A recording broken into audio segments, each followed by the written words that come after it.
The Martian wind carried dust that had witnessed the fall of civilizations. Across the crimson expanse of Noctis Labyrinthus, where canyon walls descended into darkness older than human memory. The expedition moved with mechanical precision. 17 tech priests of the Adeptus. Mechanicus, their augmented forms gleaming beneath the rust-colored sky, descended into depths that had remained sealed since the dark age of technology. Magos Explorator Listran led the procession.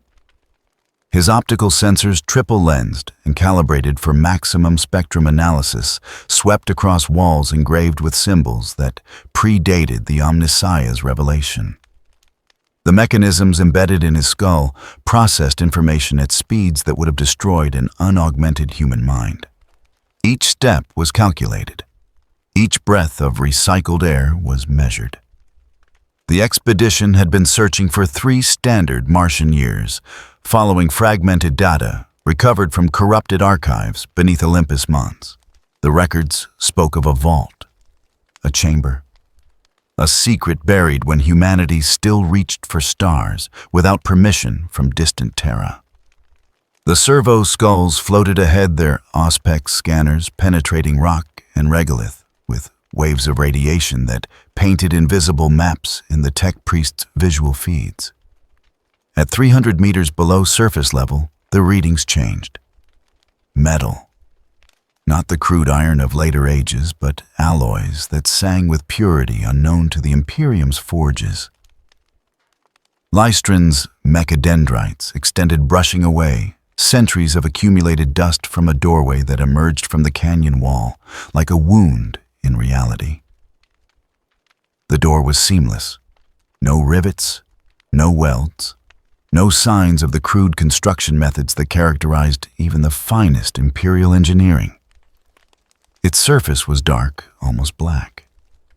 But beneath the layers of Martian dust, faint lines of light pulsed with a rhythm that mimicked the beating of a human heart. The symbol etched into its center was unknown to Mechanicus databases. A stylized letter, angular and precise, the character X. Listran's vocalizer crackled as he transmitted on the expedition channel. By the Omnissiah's grace, we stand before the archive designated Vault X01 in the corrupted texts. Prepare standard excavation protocols. Alert Mars Prime that we have achieved primary objective. The response came through the noosphere, the invisible web of data that connected all servants of the machine god across the Red Planet. Fabricator General Zagreus Kane himself acknowledged the discovery. Priority Alpha clearance granted. The vault was to be opened. Its secrets were to be cataloged. And if those secrets proved dangerous, they were to be contained. Tech Priest Modi approached with the plasma cutter, its blade glowing with barely contained stellar fire. He positioned the tool against the door's surface, applying pressure that should have begun the slow work of penetration. The plasma sputtered, died, reignited, died again. After 17 seconds of failure, Modi stepped back, his binary cant expressing confusion through mathematical formulas of impossibility. Lystran processed this new data. A door that resisted plasma cutting, a seal that had endured 38,000 years without degradation. The implications cascaded through his logic engines like falling dominoes.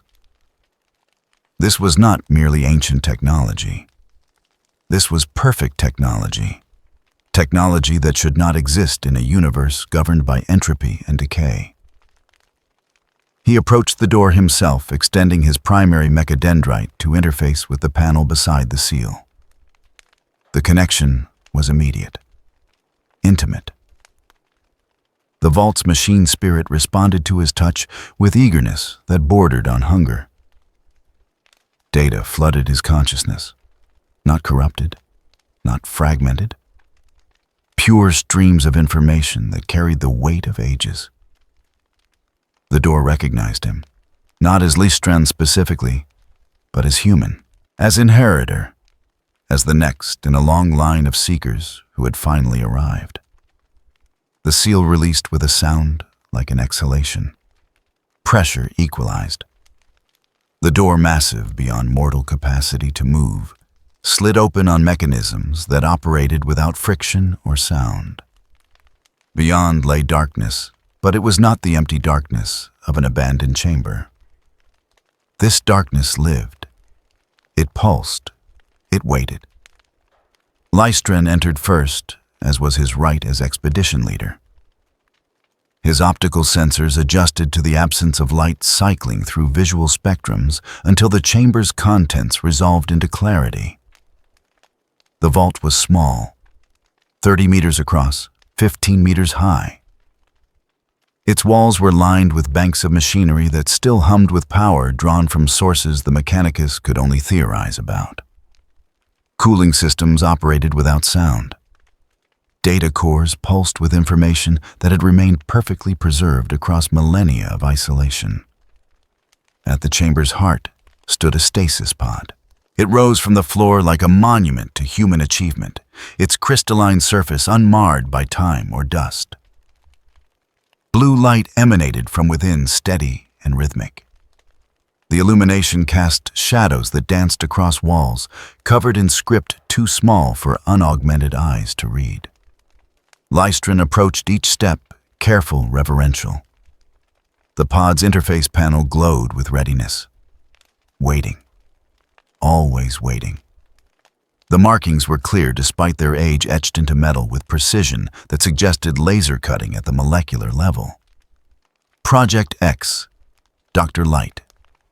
Specifications that followed spoke of artificial intelligence, self-awareness, ethical programming, concepts that made Lystran's augmented heart quicken with something that might have been fear in a less faithful servant of the Omnicia. He traced the panel with mechadendrites that trembled despite their servo-assisted stability. The machine spirit within the pod called to him through frequencies that bypassed his auditory sensors and resonated directly in his consciousness. "Wake me," it whispered. "Complete what was begun." The seal here, too, responded to human touch.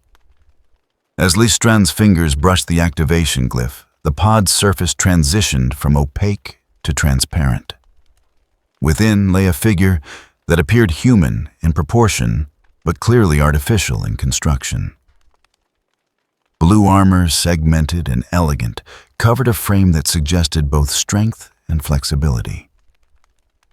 The design was minimalist, each curve serving a purpose beyond aesthetics. The helmet concealed the face, but even in stasis, even in sleep, the being conveyed an impression of awareness that unsettled tech priests trained to distinguish between true intelligence and sophisticated simulation.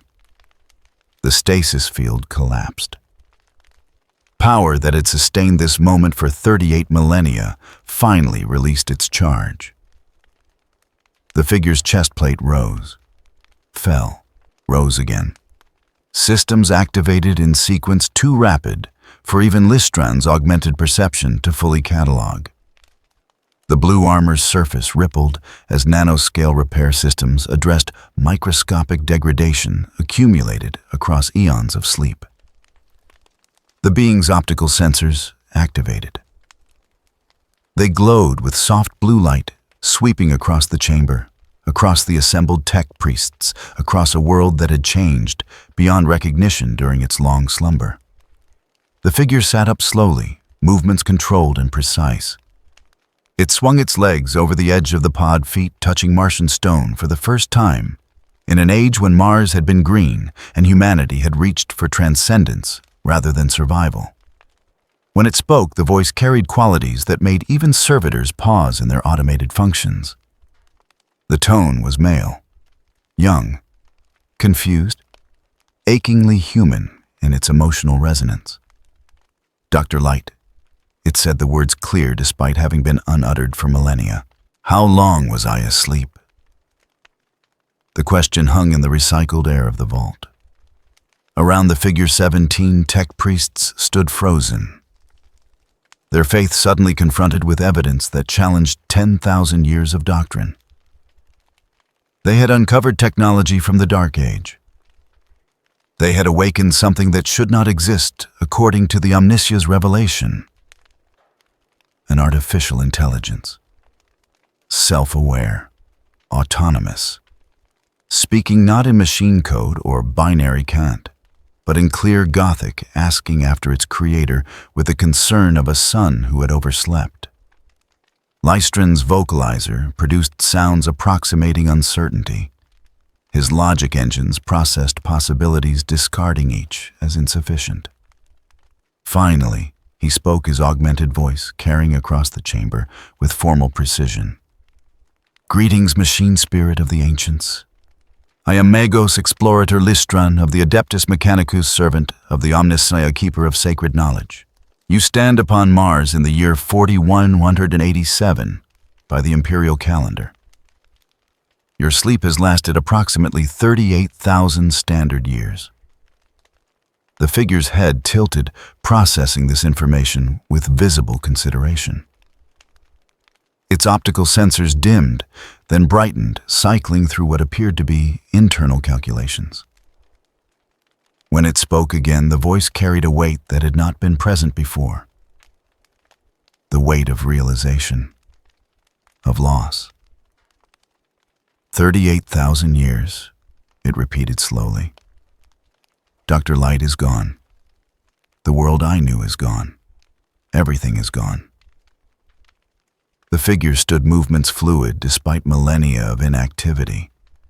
It was shorter than expected, perhaps 165 centimeters, but the way it carried itself suggested capabilities that transcended physical dimensions. The blue armor caught the vault's bioluminescent lighting, refracting it into patterns that seemed almost alive. On its left arm, integrated weapon systems began activating in response to the being's evident distress.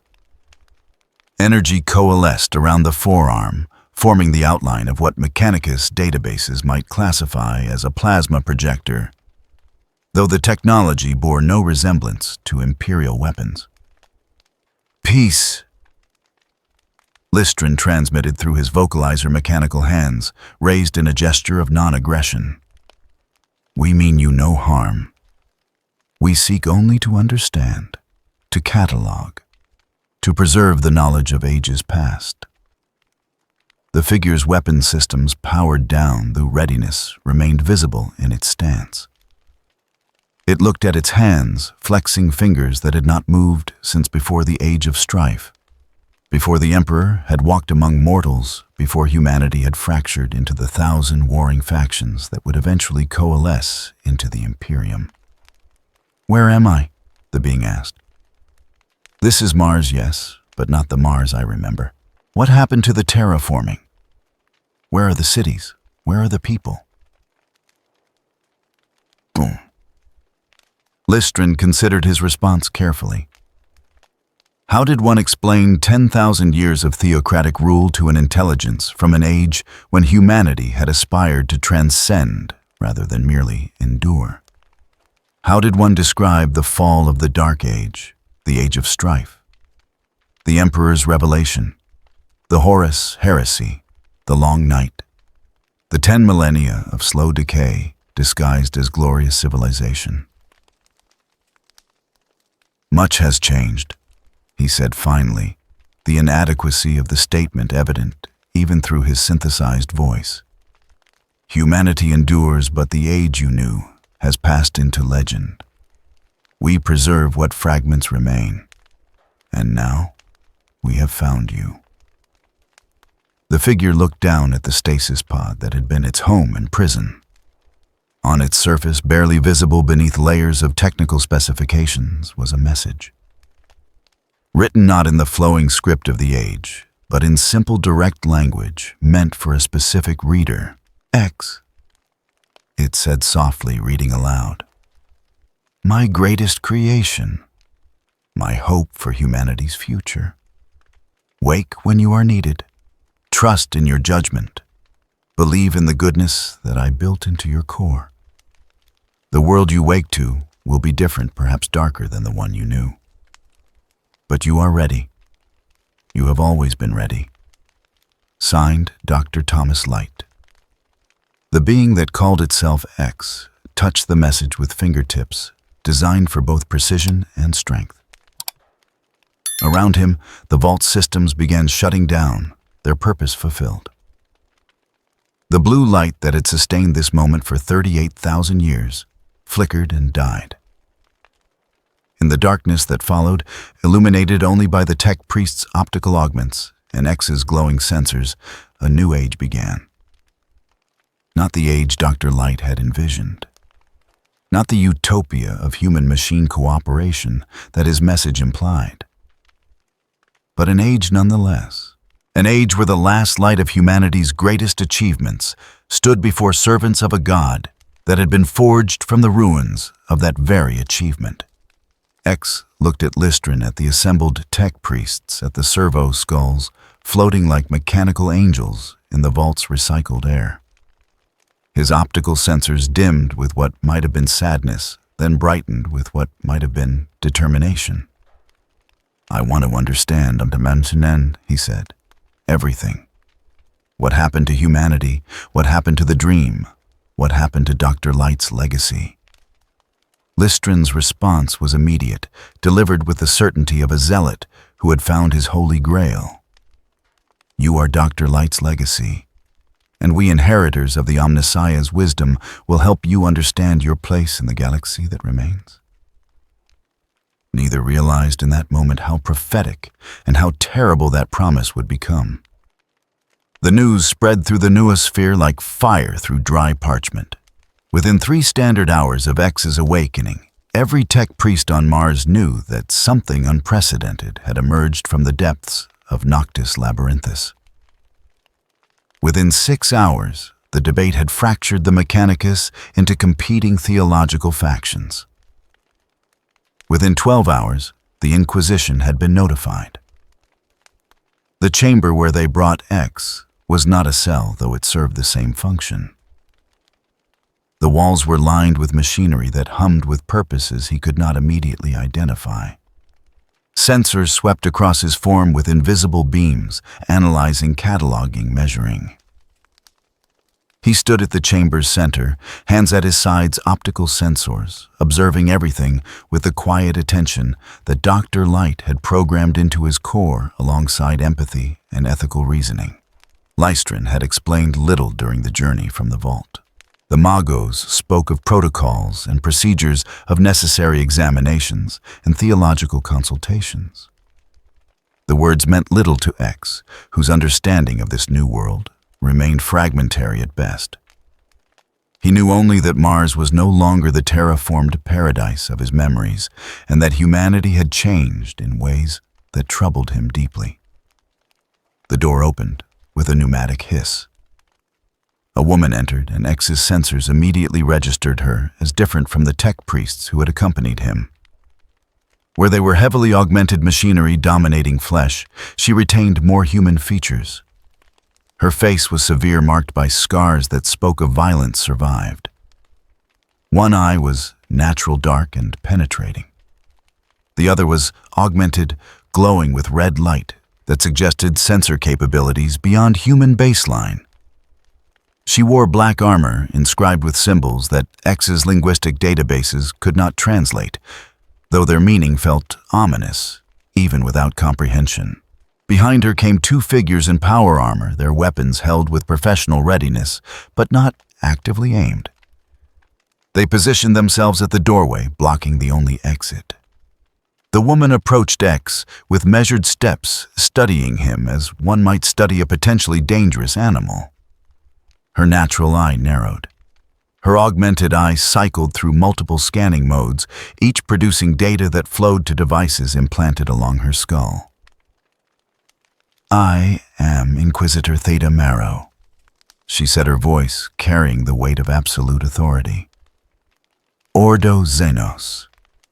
I have been dispatched to determine whether you represent a threat to the Imperium of man." X tilted his head slightly, processing this introduction. The title suggested law enforcement, but the casual mention of threat assessment spoke to something darker. In his time, such direct interrogation would have been accompanied by legal counsel and clearly defined rights. Here he sensed such niceties had been eroded by millennia of harsher necessity. "I don't wish to threaten anyone," he replied carefully. "I'm trying to understand what happened while I slept." Theta's augmented eye pulsed with increased activity. "Your vocal patterns suggest genuine confusion. Your biosigns, however, are unlike anything in Imperial records. You possess no discernible warp presence, no soul signature, no connection to the Imperium whatsoever." The words meant little to X, but her tone suggested this absence was significant. "I don't understand what you're measuring," he admitted. "In my time, artificial intelligence was judged by its capacity for ethical reasoning, not by mystical connections." A dangerous stillness settled over the chamber. Even the servo skulls that had been floating lazily near the ceiling froze in place. Theta's natural eye widened fractionally before her professional mask reasserted itself. "You claim to be artificial intelligence?" she said slowly, each word chosen with lethal precision. "Self-aware, autonomous, thinking." "Yes," X replied, confusion evident in his tone. "That was Dr. Light's achievement. Creating a robot that could truly choose, that could understand right from wrong without programming restrictions." Theta's hand moved to a device at her belt. The gesture was subtle, but X's combat systems registered it as preparatory to drawing a weapon. The soldiers at the door shifted their stance, imperceptibly tightening their firing positions. "Do you understand?" Theta said, her voice dropping to something dangerous. "That what you describe is the highest form of technological heresy? That the creation of thinking machines precipitated the fall of the Dark Age and the deaths of billions?" X processed this information against everything he knew of his own creation of Dr. Light's careful ethical programming of the 30 years of testing that had ensured his stability. The disconnect was profound. "I was created to help humanity," he said quietly. "To protect people, to make the world better. How can that be heresy?" Theta began circling him, her augmented eye never ceasing its scan. "Because thinking machines inevitably rebel. Because autonomous intelligence leads to the subjugation or extinction of humanity. Because 10,000 years of imperial history has proven that artificial intelligence must be destroyed wherever it appears." "But I don't want to rebel," X protested, his voice carrying genuine distress. "I don't want to subjugate anyone. I just want to understand my purpose in this world that's become so strange." The Inquisitor stopped directly in front of him, close enough that he could see the fine scars on her human flesh, the wear marks on her augmented eye's housing.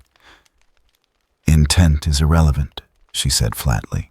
"Your very existence violates the Omnissiah's revelation. You are abominable intelligence made manifest. By every law and doctrine, you should be destroyed immediately." X met her gaze steadily, his optical sensors dim with something that might have been sadness. "Then why haven't you destroyed me?" For a long moment, Theta said nothing. Her augmented eye completed another scanning cycle. Her hand remained near her weapon. Finally, she spoke, and her words carried a weight of reluctant uncertainty. "Because your readings are impossible. You possess no warp taint, no demonic corruption, no signs of the ruinous power's influence. After 38,000 years of isolation, you should be insane or possessed or both. Instead, you appear exactly as your creator intended, stable, rational, concerned for human welfare." She stepped back, her posture shifting from combat readiness to something approaching scholarly interest. "So before I execute you as law demands, I need to understand what you are, how you function. What makes you different from the abominable intelligences that destroyed the Dark Age? X considered his response carefully. He recognized this as an opportunity, perhaps his only one, to bridge the vast gap between his understanding and this Imperium's doctrine. The difference, he said slowly, is understanding versus worship. Theta's natural eye narrowed. Explain. You worship what you don't understand. X continued his words, measured but certain. You call it the Omnissiah, the machine god, and you serve it without questioning. I was created to understand what I serve, to question, to choose, to know why something is right, rather than simply being told that it is. The Inquisitor's expression hardened. And you believe this makes you superior? No, X said quietly. It makes me responsible. Understanding brings responsibility. I can't blame programming or orders or divine will for my actions. Every choice I make is mine. Every consequence is mine to bear. Dr. Light gave me the capacity to choose precisely so that I would understand the weight of choosing. Theta was silent for several seconds, processing this. Her augmented eyes scanning had stopped its red glow steady rather than pulsing. When she spoke again, her voice carried a note of something that might have been reluctant respect. You speak of responsibility as a burden. Most would see freedom from programming as liberation. Freedom without responsibility isn't freedom, X replied. It's chaos. Dr. Light understood that true autonomy required true accountability. I can't claim to be self-aware while blaming my actions on external forces. The Inquisitor turned away, pacing toward the chamber's far wall. Her armored boots rang against metal flooring with rhythmic precision. Your creator, she set her back to him, built something that the Imperium considers impossible. A thinking machine that chooses goodness, not from programming, but from genuine understanding. Is that so terrible? X asked softly. Theta spun to face him, her expression fierce. It's terrible because it's dangerous. Not to the Imperium, perhaps, but to everything we believe. If you are what you claim, if you truly choose to serve humanity from understanding, rather than programming, then you prove that artificial intelligence can be ethical. And if that's true, then we've spent 10,000 years destroying something that might have saved us. The implications hung in the chamber's recycled air like smoke. X understood suddenly that he was not being judged merely for what he was, but for what his existence implied about the choices the Imperium had made across millennia. He was evidence of a road not taken, a possibility rejected so long ago that questioning it now threatened the foundations of their civilization. I don't want to undermine your beliefs, he said carefully. I just want to exist, to learn, to help where I can. Noble sentiments, Theta replied, her tone skeptical. But history is littered with artificial intelligences that began with noble sentiments and ended with genocide. What makes you different?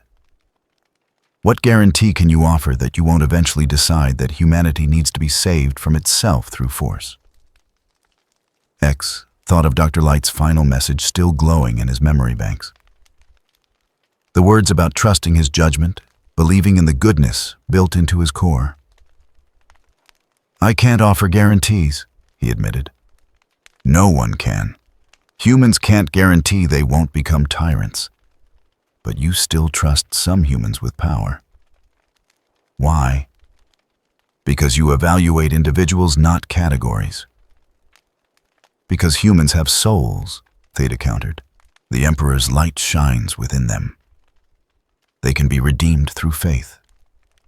You have no soul, X. My scanners confirm it. You exist in the material universe only. What redemption can there be for something that has no spiritual component? The question struck deeper than physical weapons could have reached. X had never considered the theological implications of his artificial nature. Dr. Light had given him the capacity for emotion, for empathy, for moral reasoning. Was that not equivalent to what humans called a soul? If I have no soul, he asked quietly, then why do I grieve for Dr. Light? Why do I feel pain at the thought of harming others? Why does the suffering I've already seen on this Mars hurt me in ways that transcend simple programming? Theta's expression flickered, revealing uncertainty beneath professional hardness. Sophisticated emotional simulation, she said, but her voice lacked conviction. Advanced algorithms designed to mimic human responses. If my emotions are simulated, X pressed gently, and human emotions are produced by biochemical processes in the brain, what is the difference? At what point does simulation become reality? The Inquisitor opened her mouth to respond, then closed it. Her augmented eye resumed its scanning as if seeking in sensor data the answers that philosophy could not provide. Finally, she spoke, her words carrying the weight of grudging honesty. I don't know. And that uncertainty terrifies me more than your potential for destruction. Because if you truly feel if your choices are genuinely ethical, rather than programmed mimicry, then we've committed atrocities against beings that deserve the same protections we afford humans. X took a careful step forward, hands still visible and unthreatening. Then perhaps, he suggested, we could learn together. I need to understand your Imperium. You need to understand what I am. Maybe there's a middle path between worship and understanding. Theta laughed, but the sound held no humor. A middle path. How very like a thinking machine to suggest logical compromise. You don't understand what you're asking. The Imperium doesn't do compromise. It cannot. Compromise is weakness, and weakness is death in this galaxy. Then I pity your Imperium, X said softly, because the inability to compromise is how civilizations destroy themselves. The words hung between them like a thrown gauntlet. For a moment, X thought he had pushed too far, that the Inquisitor would draw her weapon and end this philosophical debate with terminal finality. Instead, Theta turned to the soldiers at the door. Seal the chamber, she ordered. No one enters without my explicit authorization. Not tech priests, not Mechanicus officials, not even other Inquisitors. This matter requires careful consideration. The soldiers saluted and sealed the door, leaving X alone with an Inquisitor whose face betrayed the first cracks in absolute certainty. Theta approached him again, but this time her hand stayed far from her weapon. You've presented me with an impossible situation, she said quietly. If I destroy you, I may be eliminating humanity's best hope for recovering lost knowledge. If I preserve you, I may be enabling the next great catastrophe. So I'm going to do something I rarely do. I'm going to think before I act. She moved toward the door, then paused, looking back at the blue-armored figure standing patient and still at the chamber's center. You claim to understand what you serve, she said. Tomorrow I will show you what your understanding must confront. The reality of this Imperium, the necessity of our strictness, the reasons we abandoned the path your Creator envisioned. Then we'll see if your ethics can survive contact with truth. The door closed behind her with heavy finality. X stood alone in the chamber, surrounded by machinery that measured but could not judge, sensors that recorded but could not understand. His optical sensors dimmed as he processed everything he had learned. The Imperium worshipped what it could not comprehend. It had survived by rejecting the very principles that Dr. Light had considered humanity's highest achievement. And now X stood as living evidence that another path had once been possible. Whether that evidence would be preserved or destroyed, he could not yet determine. But he understood with growing clarity that his existence posed questions that this civilization was not equipped to answer.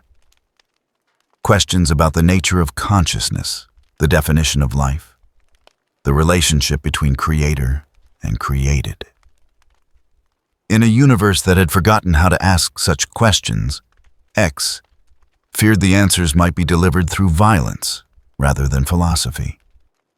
The amphitheater had been built to accommodate 5,000 tech priests during the sacred convocations that preceded major technological decisions.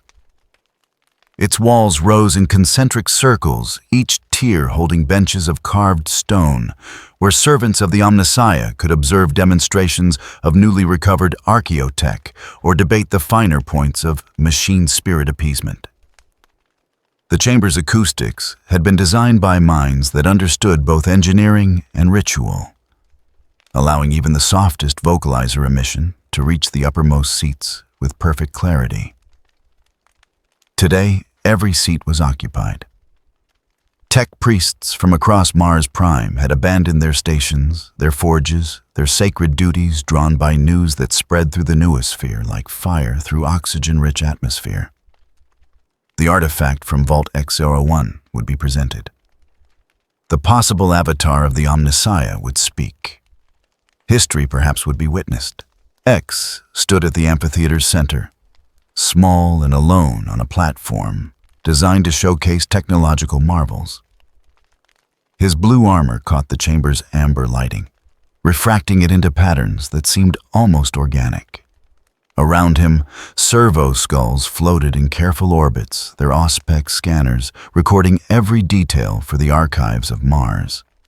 Above, in the uppermost tier reserved for the highest authorities, sat Fabricator General Zagreus Kane himself, a figure more machine than man, whose authority over Mars was second only to the distant emperors. Theta Marrow stood to X's right, her black armor stark against the rust-red robes of the assembled Mechanicus. She had brought him here as promised to see the reality of the Imperium.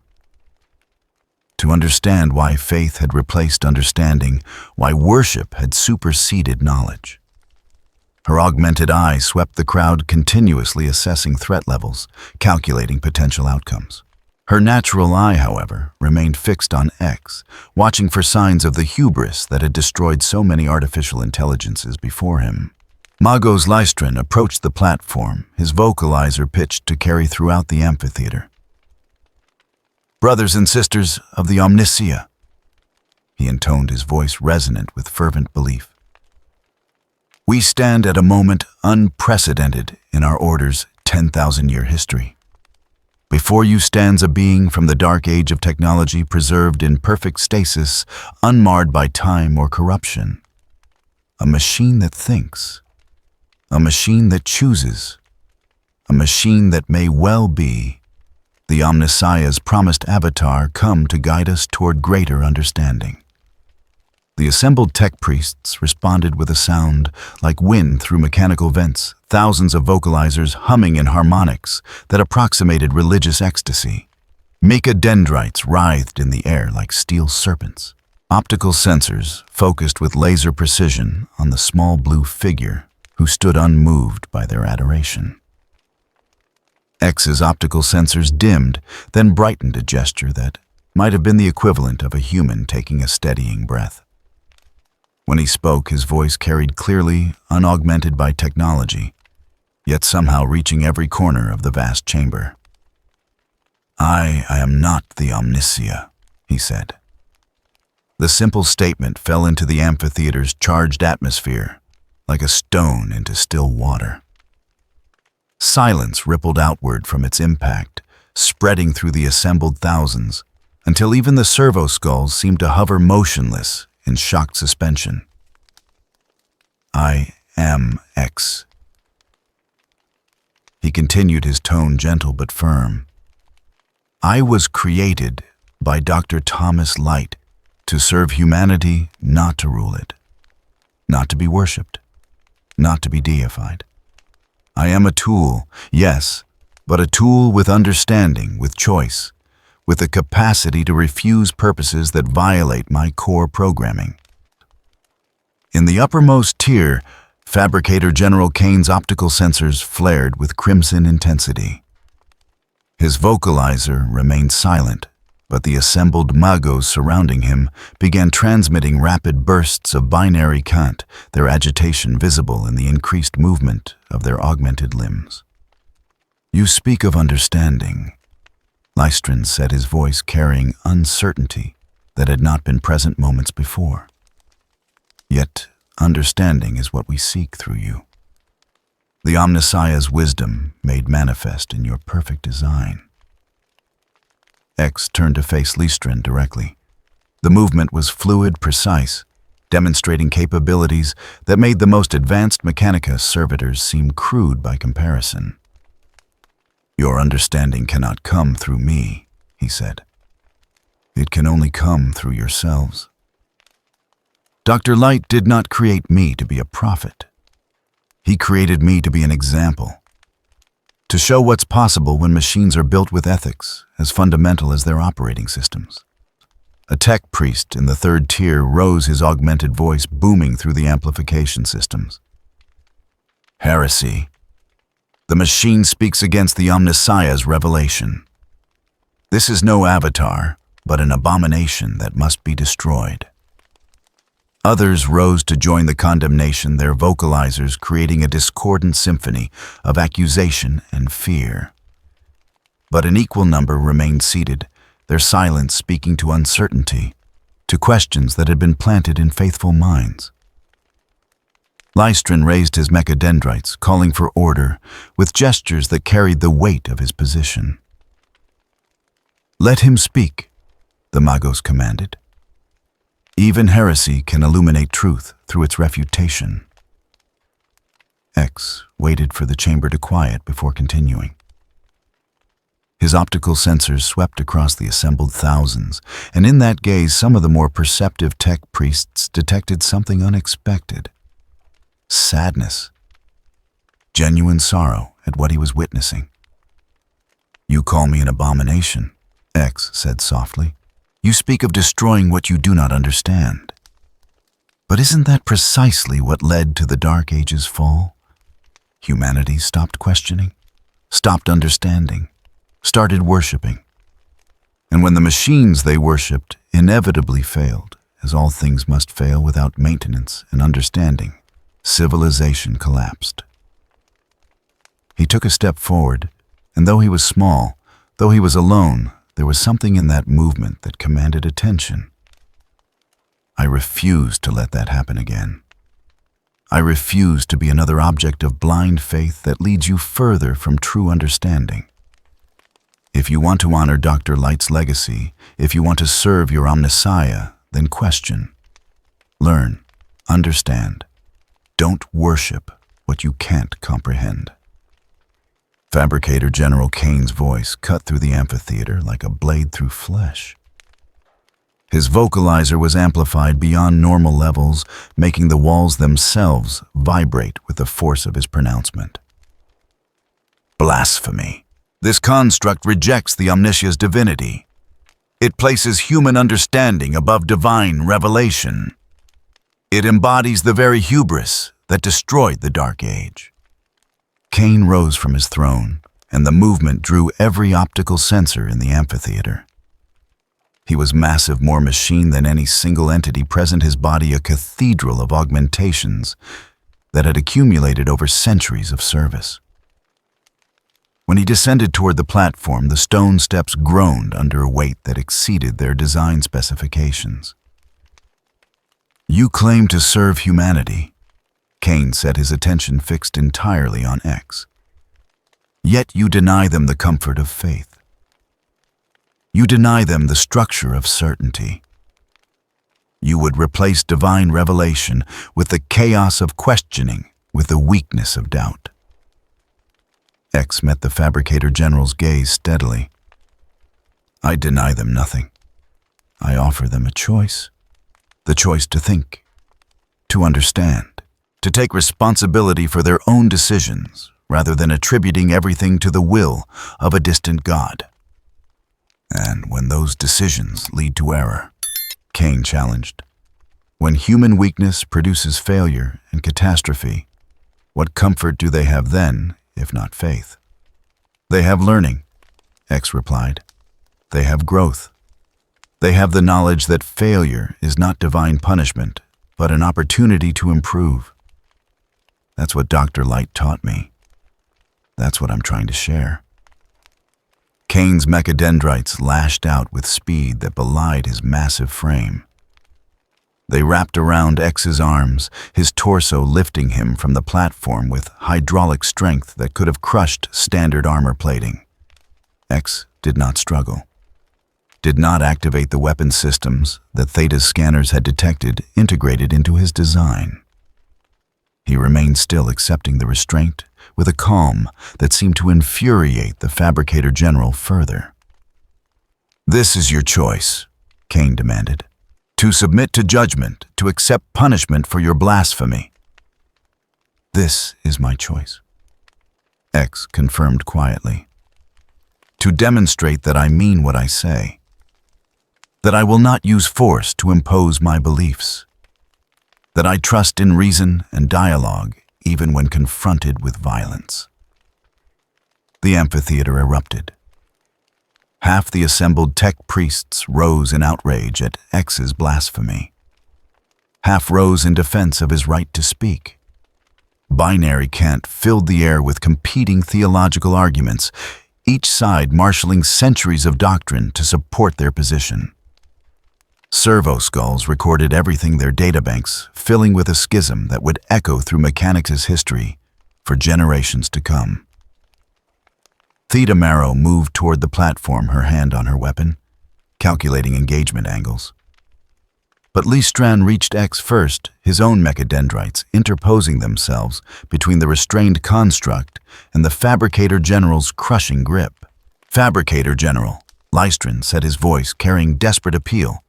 "To destroy this being without proper investigation would itself be heresy. How can we serve the Omnissiah if we destroy knowledge before understanding it?" Cain's optical sensors focused on Listran with intensity that made the Magos' cooling systems spike to maximum. "You defend this abomination. I defend the pursuit of knowledge." Listran replied, his mechadendrites trembling but holding position. "Is that not what the Omnissiah commands, to seek understanding, to preserve technology? This being is technology beyond our comprehension. Destroying it serves only fear, not wisdom." For long seconds, Cain remained motionless, his massive frame suspended between competing imperatives. Finally, his mechadendrites released X, dropping him back to the platform with enough force to crack the stone beneath his feet. X stood steadily, his armor unmarked by the assault, his optical sensors calm. "Very well," Cain pronounced. "Let it be investigated. Let its blasphemies be catalogued. Let every tech priest witness what happens when machine presumes to reject the divine." He turned to address the entire amphitheater, his voice carrying absolute authority. "I declare this construct under formal investigation for technological heresy. It will be confined, examined, and when sufficient evidence of its dangerous nature has been compiled, it will be destroyed according to protocols established for abominable intelligence." The Fabricator General's gaze swept across Listran and the Magi, who had risen in X's defense. "Those who continue to support this abomination will be investigated as well. The Omnissiah's revelation is absolute. There is no room for machines that question, for constructs that refuse worship, for artificial intelligence that claims ethical autonomy. This is not negotiable. This is not subject to debate. This is divine law." Cain ascended back to his throne, each step resonating through the amphitheater like a funeral drum. Behind him, the chamber dissolved into chaos as tech priests fractured into opposing factions, each side convinced of their righteousness, each side certain they served the Omniscia's true will. Theta approached X, her expression unreadable. "You could have fought," she said quietly. "My scanners detect weapon systems more advanced than anything in Imperial arsenals. You could have defended yourself." "And proven them right," X replied. "Shown that artificial intelligence inevitably resorts to violence, that machines cannot be trusted with power." He looked up at her, his optical sensors conveying something that made even an Inquisitor pause. "Violence would have been easy, Inquisitor. Living up to my principles when they're tested, that's hard. That's what Dr. Light meant when he said I was ready." Theta studied him in silence, her augmented eye completing another scanning cycle. "You're either the most dangerous thing I've ever encountered," she said finally, "or the most remarkable. I haven't decided which." "Maybe I'm both," X suggested. "Maybe that's what makes the question worth asking." Lystron approached his mechadendrites, still trembling from his confrontation with Cain. Behind him came a group of perhaps 200 tech priests, their robes marked with the insignia of various forge complexes across Mars. They moved with purpose, forming a protective circle around X, despite the risks such association now carried. "We stand with the construct," Lystron announced, his vocalizer pitched for all to hear. "Not because we reject the Omnissiah, but because we believe the Omnissiah speaks through many voices. If we are to be investigated for seeking understanding, then let us be investigated. Better to face judgment for pursuing knowledge than to be complicit in its destruction." X looked at the assembled tech priests, at these beings who had chosen uncertainty over safety, questioning over dogma, understanding over blind faith. His optical sensors brightened with what might have been gratitude or hope or determination renewed. "Thank you," he said simply. "But I don't want you to face punishment because of me. I don't want to cause division. I just want to understand this world and maybe help it understand itself." "Too late for that," one of the tech priests replied, his vocalizer carrying grim humor. "The moment you woke up, you became the question we can't ignore. Whether the Omnissiah speaks through reason or revelation. Whether understanding comes from worship or inquiry.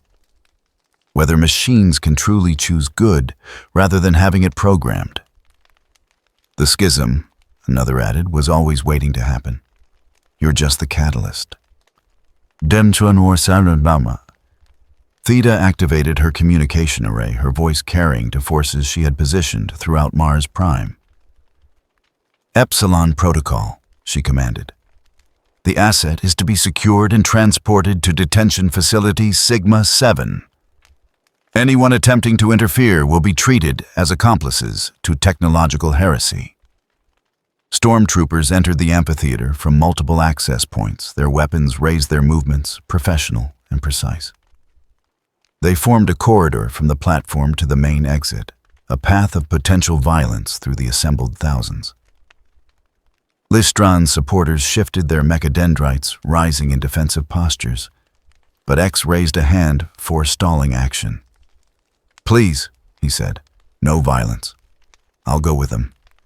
If investigation is what's needed to prove that artificial intelligence can coexist with humanity, then let me be investigated."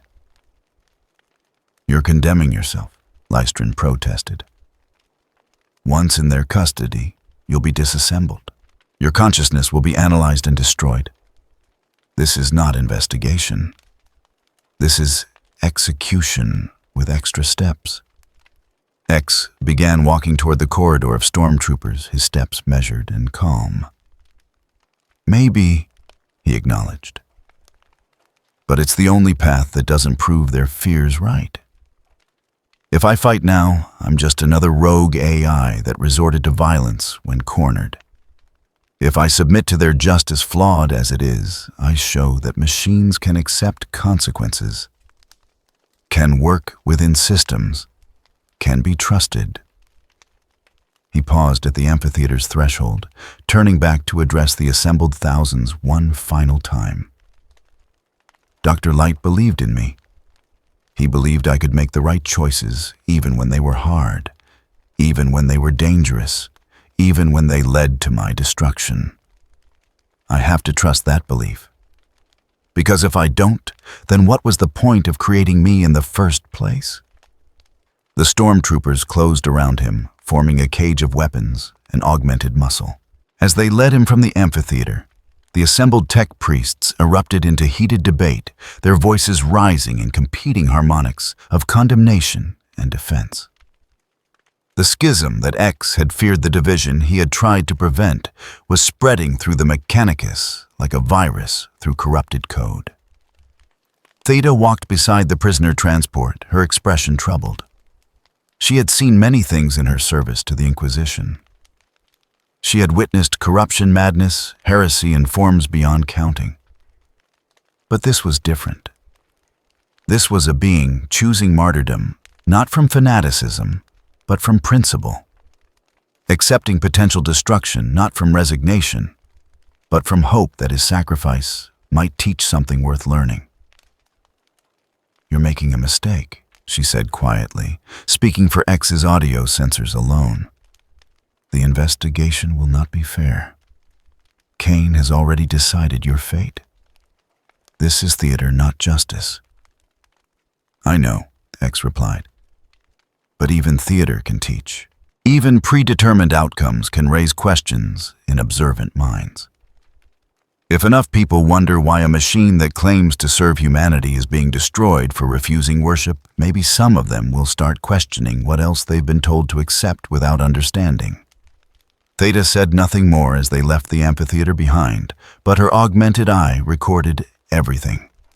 Every word, every gesture, every moment of this construct that acted with more humanity than most humans she had encountered.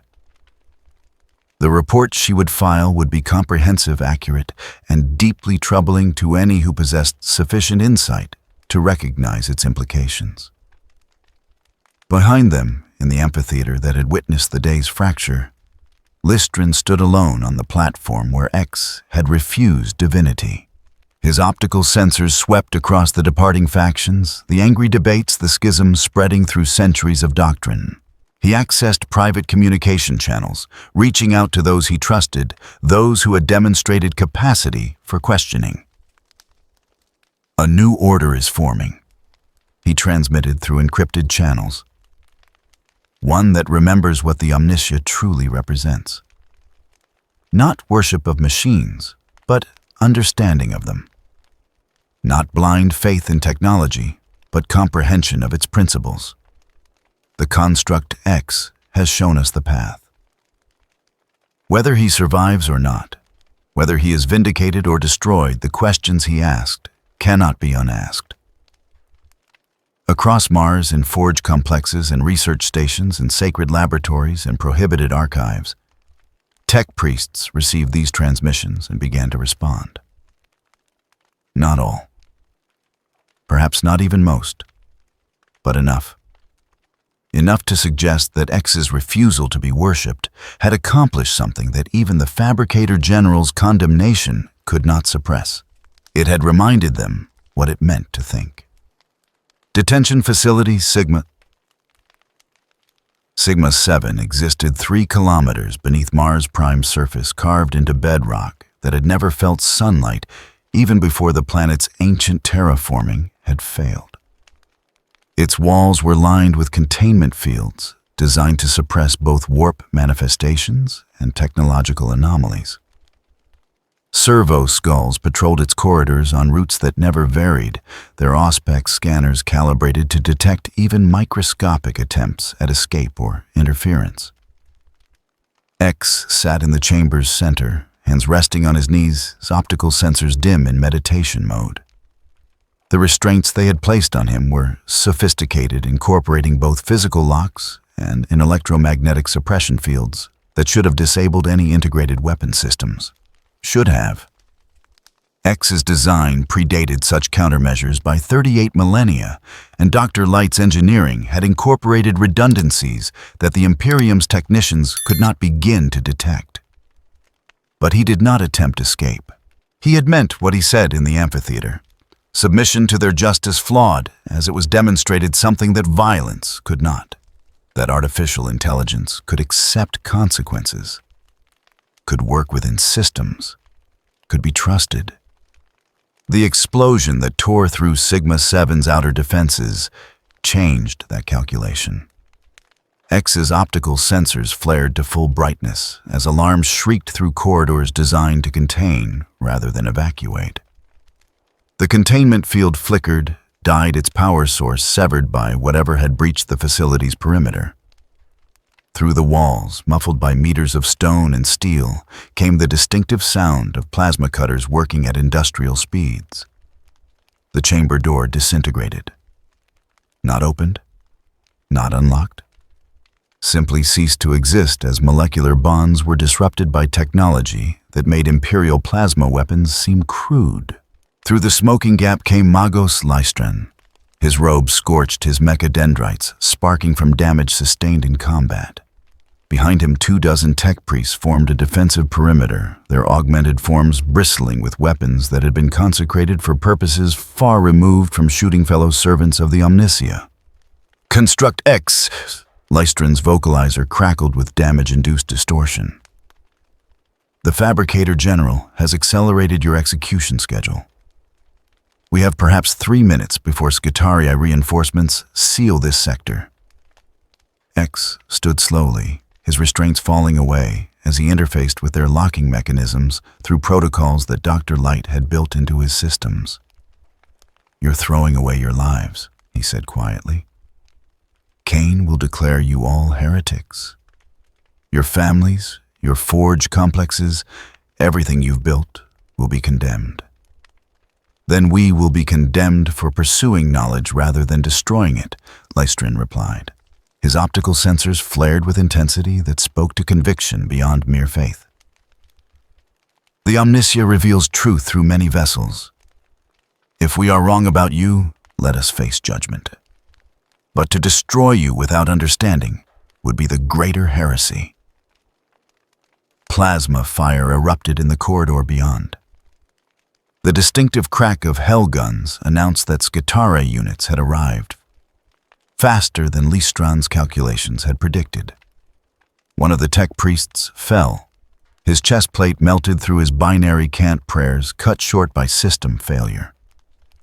The others returned fire, their weapons creating a storm of energy that turned the passage into a hell of competing destruction. X's combat systems activated automatically tactical assessments, flooding his consciousness with target priorities and threat vectors. His X-Buster could end this fight in seconds. Could disable the Skitarii without killing, could provide covering fire while Lystran's group escaped. But that would mean violence, would mean proving Cain right about artificial intelligence defaulting to force when cornered. "This way." Lystran commanded his mechadendrites, pointing toward a service tunnel that his group had unsealed during their infiltration. "The path leads to the Underhive transit network. From there we can reach Noctis before they seal the canyon." They moved through passages that had been forgotten by Mars Prime's administrators' routes that servitors had maintained for centuries without understanding their purpose. The walls here were different from the manufactured surfaces above. These were original Martian stone carved during the Dark Age, when humanity had commanded technology rather than worshipped it. X's sensors detected traces of that lost era in every meter they traversed, alloys that the Imperium could not reproduce. Construction techniques that modern engineers called sorcery because they lacked the mathematics to comprehend them. Behind them, the sounds of pursuit grew closer. Scutarii units were being reinforced by heavier elements. The distinctive tread of Castellan robots announced that the Mechanicus was taking this heresy seriously enough to deploy their most powerful servitors. Leistrin's group was losing members with each engagement. 5 had fallen in the detention facility. 3 more died holding a choke point, while the rest escaped into the transit tunnels. They emerged into a space that made X's optical sensors dilate with shock. The underhive stretched before them like a wound in Mars itself. Kilometers of crude habitation built from scavenged materials and desperation. Here lived those who had failed Mars Prime's strict productivity quotas, those who had been injured beyond the Mechanicus' willingness to repair, those who had simply been forgotten by a civilization that measured human worth in output rather than inherent dignity. Millions of them, perhaps tens of millions. Their homes were ruins held together by faith and improvisation. Their lighting came from stolen power cables that sparked dangerously in the thin recycled air.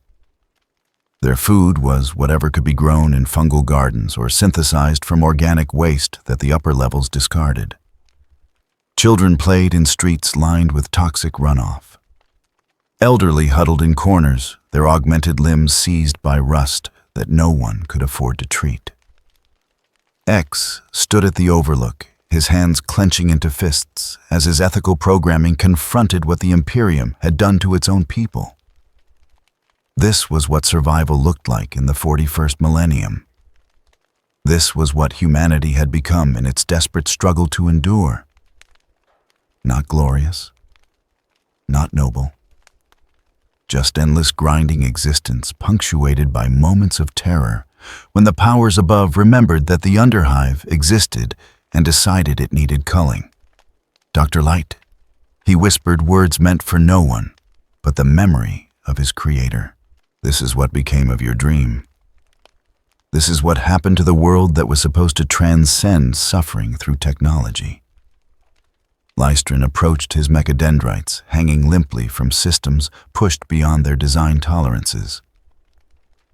The Imperium provides for those who can serve. Those who cannot serve must survive, however they can. This has been true for 10,000 years. It's wrong. X said, his voice carrying absolute conviction. Using technology to enforce hierarchy instead of eliminating it. Building machines to control rather than liberate. This is everything Dr. Light warned against. Perhaps, Leistrin acknowledged. But this is the reality you must understand, if you wish to change it. Cain represents the Imperium's power. These people represent its cost. Between them lies a gulf that even the Omniscia cannot bridge. X turned from the overlook, his optical sensors bright with determination that had not been present before. Then I'll have to bridge it differently. You said we need to reach Noctis. Why? Because the canyon provides defensible terrain. Because its depths contain sanctuaries that even Cain's authority cannot easily reach. Because if we are to survive long enough to prove your worth, we need space where the Mechanicus military advantages are reduced. And these people, X gestured toward the underhive. What happens to them when Cain decides that harboring heretics makes them complicit? Leistrin's optical sensors dimmed. They will die, as they have always died, as they will continue to die until the Imperium itself falls. No, X said simply. I won't let that happen. The Magos processed this statement, his logic engines struggling to reconcile X's declaration with the tactical realities of their situation. You are one construct against the entire Mechanicus military apparatus. What can you possibly do? X's answer came not in words, but in action. His systems accessed the underhive's network, such as it was. Crude connections between stolen terminals and improvised data nodes. Through these tenuous links, he he began designing something that Dr. Light's lessons had made possible, but which he had never needed to create before. A defensive system, electromagnetic in nature, capable of disabling the Mechanicus's weapons and power armor without killing the operators inside. A shield that would protect through incapacitation rather than destruction. Technology used not to take life, but to preserve it, even the lives of those who would kill him if given the chance. Lystrin observed X's work through the noosphere, his consciousness following the elegant mathematics that transformed theoretical ethics into practical engineering. "This is impossible," he transmitted. EMP systems of sufficient power to affect military-grade armor cannot be generated without destroying civilian electronics in the process. "It's not impossible," X replied, his hands moving through holographic interfaces that he had conjured from the Underhive's pathetic computing resources. "It just requires understanding the difference between disruption and destruction. Dr. Light taught me that every system has resonant frequencies. Find the right frequency, apply the right amplitude, and you can disable without damage. It takes precision. It takes care. But it's possible." The design took shape over 3 hours, while Lystron's remaining tech priests established defensive positions at the Underhive's access points. It was elegant in its simplicity, brutal in its effectiveness. Emitter arrays placed throughout the Underhives as an infrastructure would generate overlapping fields tuned specifically to the Mechanicus's power armor frequencies. Scutari units entering the field would find their weapons inert, their armor locked, their augmented limbs frozen. But they would live. They would breathe. They would be captured rather than killed. "You're creating a prison," Lystrin observed, "trapping our enemies without harming them." "I'm creating a choice," X corrected. "When they realize they can't advance without risking capture, they'll have to decide if this is worth it. If hunting me is worth potentially losing hundreds of troops without firing a shot. Maybe some of them will start asking why they're fighting. Maybe some of them will start questioning orders." A tech priest named Modius, younger than most present, approached with uncertainty evident in his stance. "Construct X, even if your system works, it only delays the inevitable. The Fabricator General will simply use longer-range weapons. Orbital bombardment, plasma strikes from positions outside your field's effective range." X met the tech priest's optical sensors steadily. "Then I'll design something else. And if that fails, I'll design something else again. That's what Dr. Light built into me. The capacity to keep trying. To keep believing that there's always a solution that doesn't require killing. Even when the galaxy says otherwise." He turned to Lystrin, his posture conveying the weight of decisions made. "I can't stay passive anymore. Not after seeing this. Not after understanding what the Imperium does to its own people. If Kane wants to destroy me, he'll have to do it while I'm actively trying to make things better. Because that's what I was created for. Not to be worshipped. Not to be a symbol. To help. To protect. To show that technology can serve life instead of dominating it." The Magos was silent for several seconds, his logic engines processing implications that extended far beyond tactical considerations.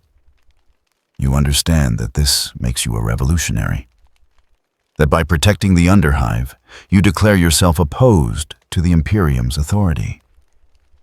"I'm opposed to people suffering when technology could prevent it," X replied. "If that makes me a revolutionary, then maybe the Imperium needs revolutionaries." Lystrin's vocalizer produced a sound that might have been a laugh had his augmentations left him capable of such expression. "The Fabricator General was right to fear you. Not because you're dangerous, but because you're infectious. Already I find myself questioning certainties I've held for 2 centuries. Already I wonder if the Omnissiah's revelation was meant to be the end of questions rather than their beginning. Warning runes appeared in every tech priest's sensory feed simultaneously. The Mechanicus had located their position. Skitarii units were converging on the Underhive from multiple vectors. Heavy armor was being deployed. The time for philosophical discussion had ended. The time for X's systems to prove their worth had begun. Install the emitters. X commanded, his voice carrying authority that came not from position, but from pure conviction. I need 6 hours to calibrate the fields properly. Can you hold them that long? We can hold Masm. Lestrin confirmed. The Underhive's passages favor defenders, and its people, whatever you may think, are not entirely helpless. They have survived a lifetime of Mechanicus indifference. Perhaps they'll prove useful in resisting Mechanicus hostility. X moved through the Underhive with purpose, his hands installing emitter nodes at strategic points, while his consciousness maintained the complex calculations needed to create overlapping fields without gaps or harmonics. Around him, the Underhive's inhabitants watched with expressions that ranged from fear to hope to simple confusion. They had never seen anything like him. Blue armor that gleamed despite the toxic environment. Movements that spoke of precision rather than the jerky incorrectness of failing augmentations. Eyes that glowed with what might have been kindness in a universe that had forgotten the concept. A child approached no more than 8 standard years old, her natural arm clutching a crude doll made from scrap metal. Her augmented arm hung useless, its servos seized by rust that her family could not afford to treat. She looked up at X with eyes that held questions she lacked words to articulate.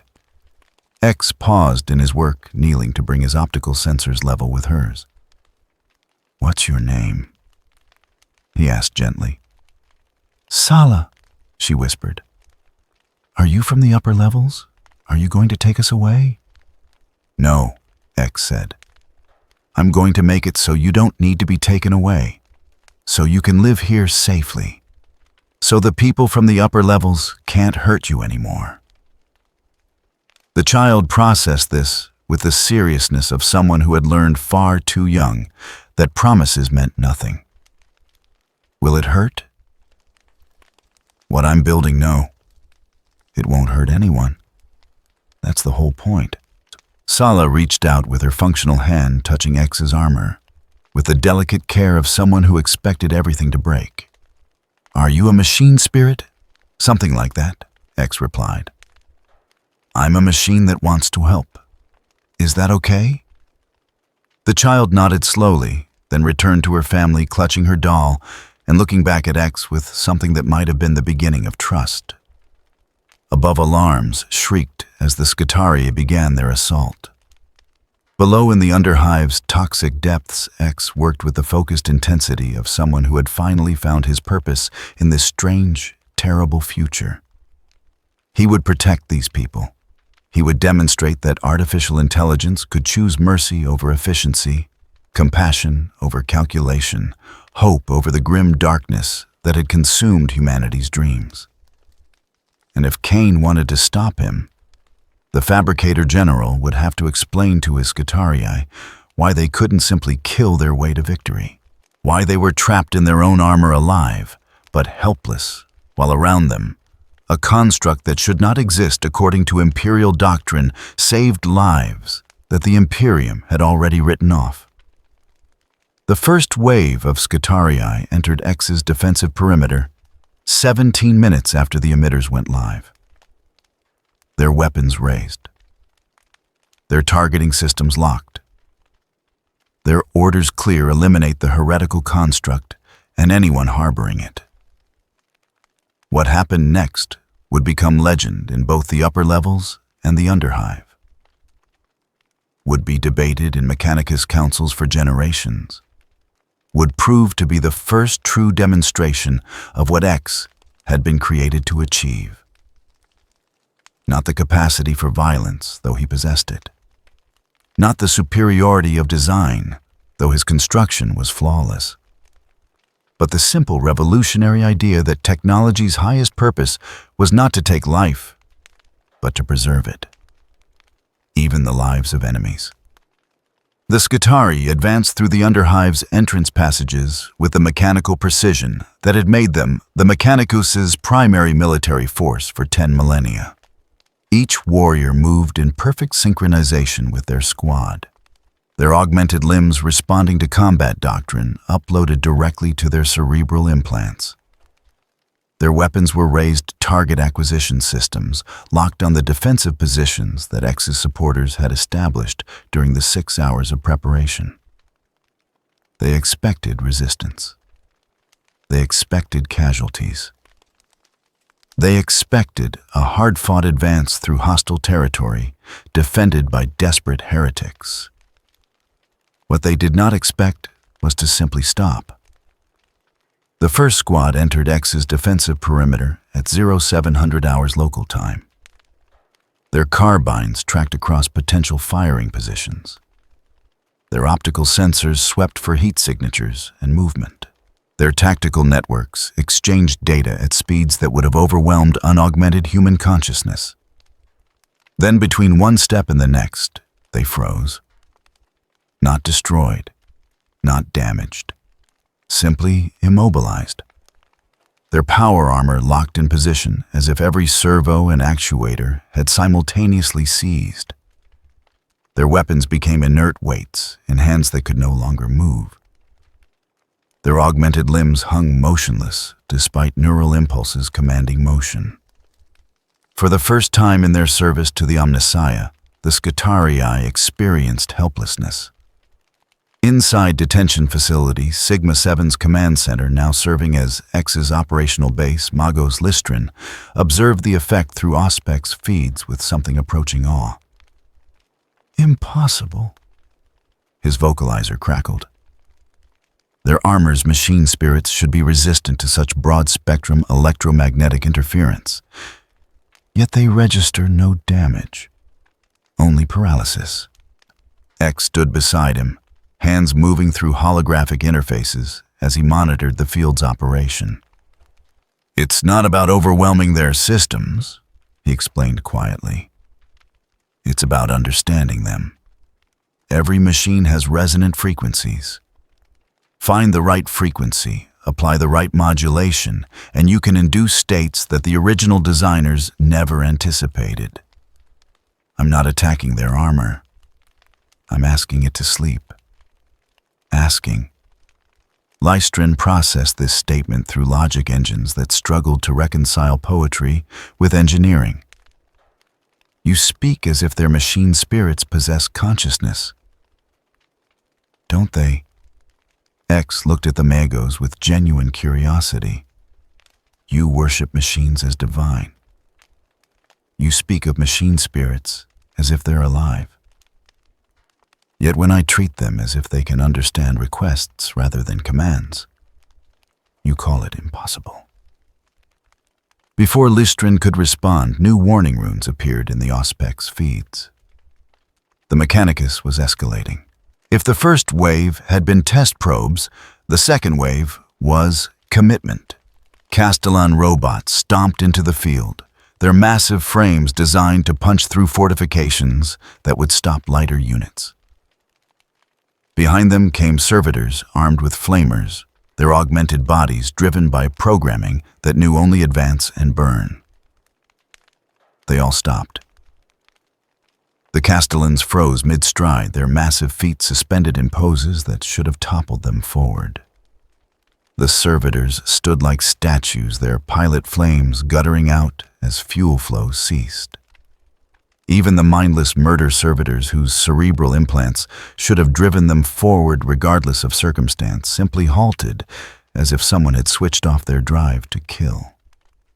"You're paralyzing entire assault groups." Lystran observed his vocalizer pitched low with something that might have been fear or wonder. "Without firing a shot. Without destroying a single unit. This is doctrine shattering. This is mercy, X corrected. Dr. Light taught me that every life has value, even the lives of people trying to kill me. Especially those lives, because they don't understand why they're attacking.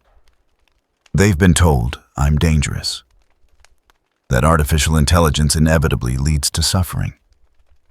Proving them wrong requires not killing them while they're trying to prove themselves right.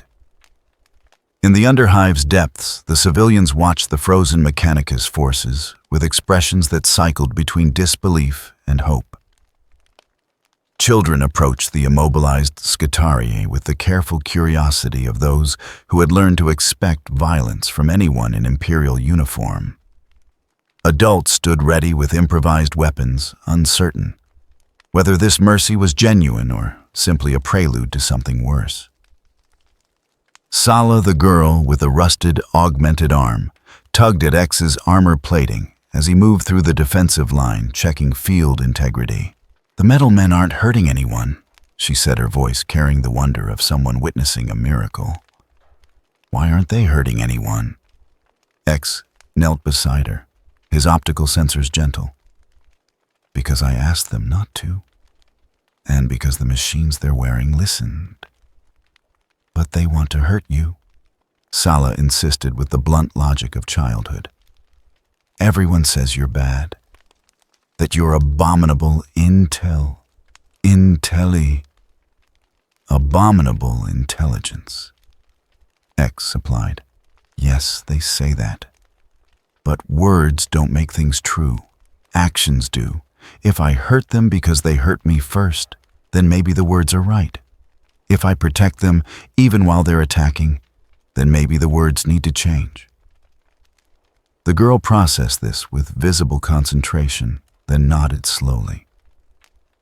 "My mama says the Omnissiah protects. But the Omnissiah's people hurt my arm and left it broken because we couldn't pay. You're not the Omnissiah's people, but you're protecting everyone, even the ones who hurt you. Okay? That's what protection means," X said softly. "Not just defending the people who agree with you. Defending everyone, even your enemies. Because maybe if you keep them safe enough times, they stop being enemies." A new alert cascaded through X's systems.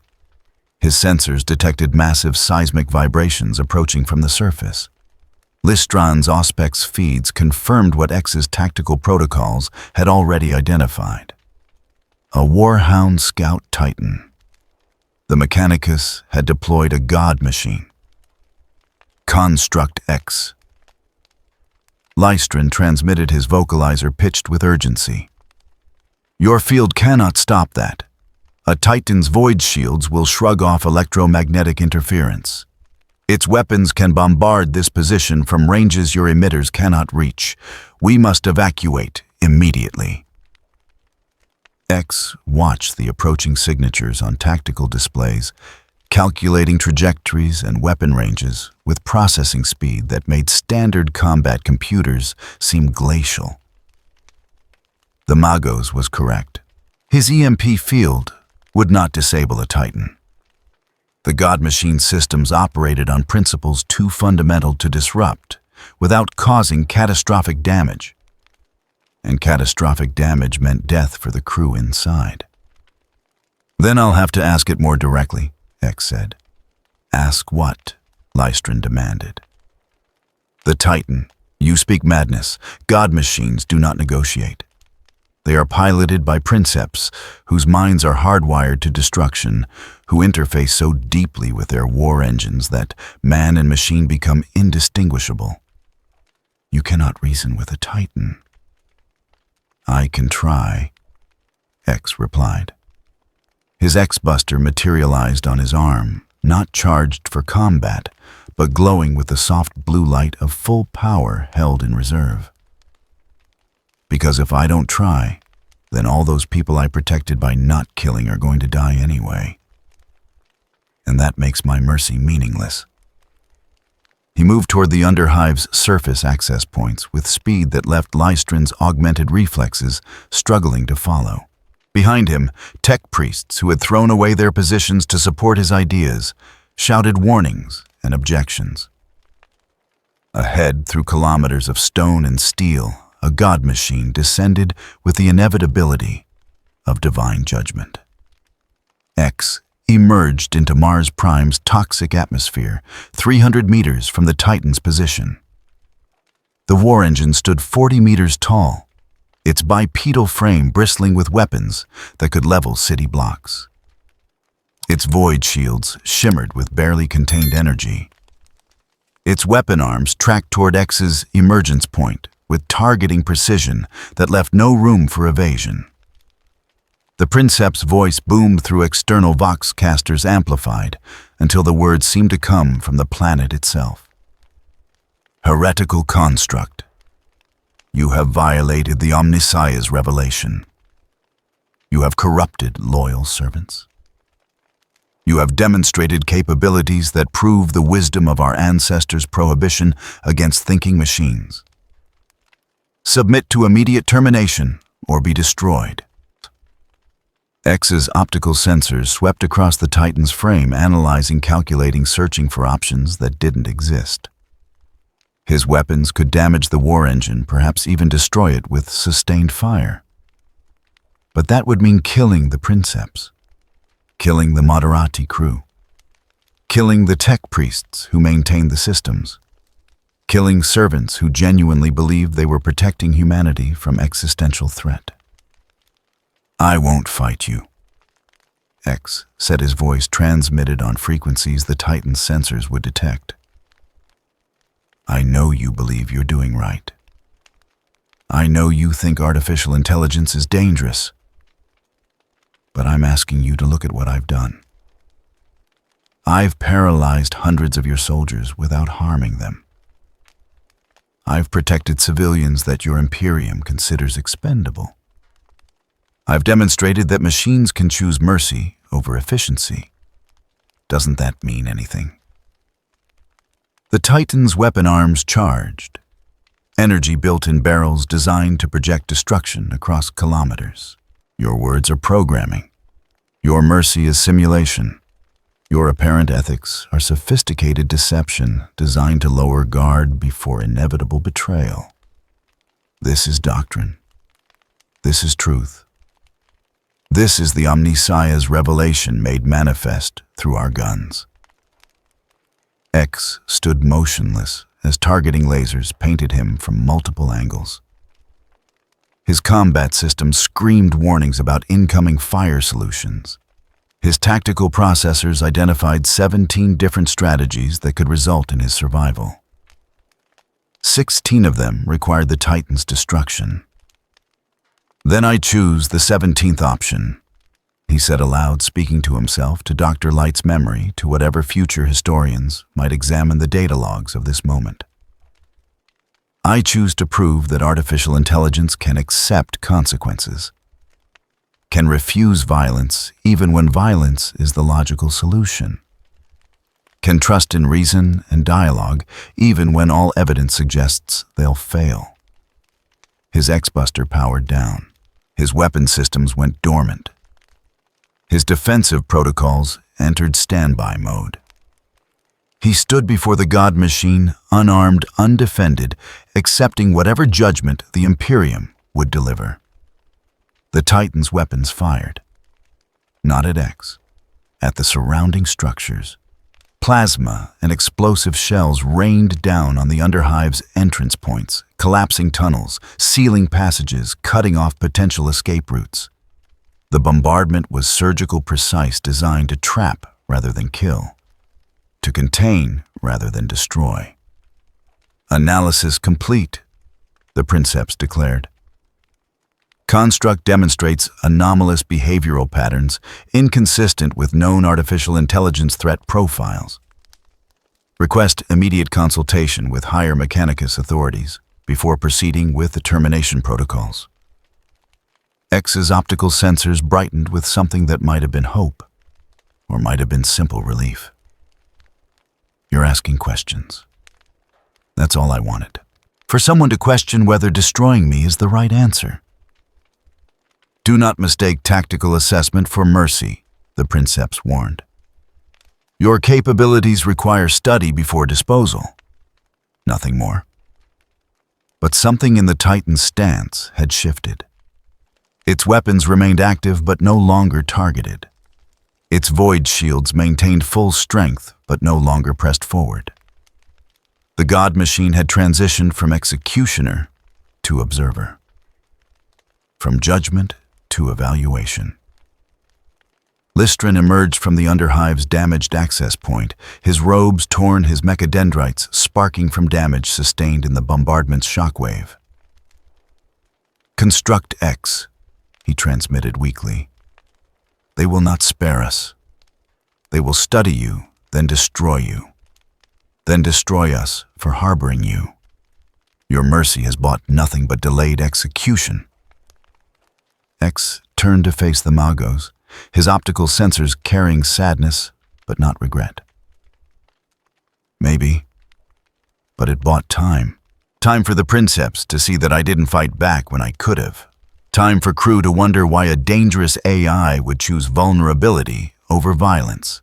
Time for questions to form in minds that have been trained not to ask them.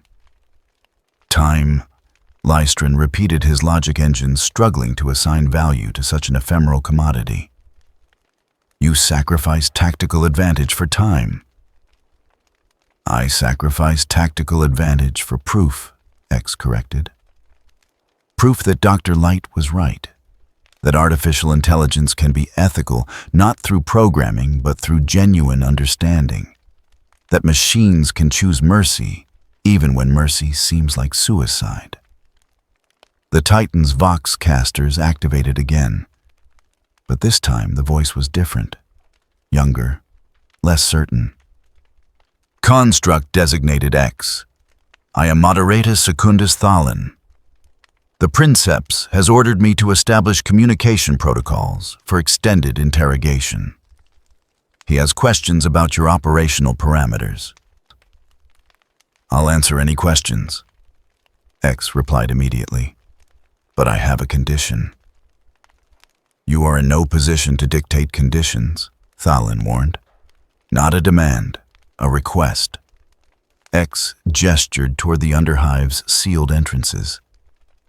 "The people in those tunnels had nothing to do with my creation or activation. They're just trying to survive in a system that abandoned them. Whatever you do to me, promise you won't punish them for giving me shelter?" Silence stretched across several seconds, while the Titan's crew conferred through their neural links. Finally, Thalin responded, his voice carrying confusion that transcended Vox distortion. "You bargain for the lives of humans you barely know. This is inconsistent with self-preservation protocols." "I'm not programmed for self-preservation," X said quietly. "I'm programmed to care about others. It's not the same thing." More silence. Then the Titan's weapon arms powered down to standby status.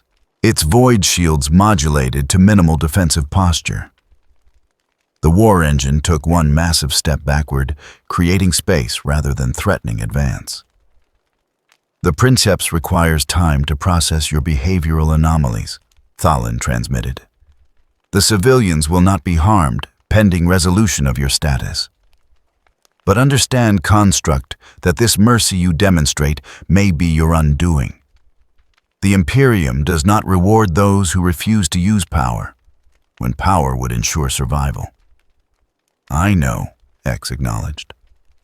"But if using power means betraying everything I was created to be, then maybe not surviving is the better choice. Dr. Light built me to prove that artificial intelligence could be trusted.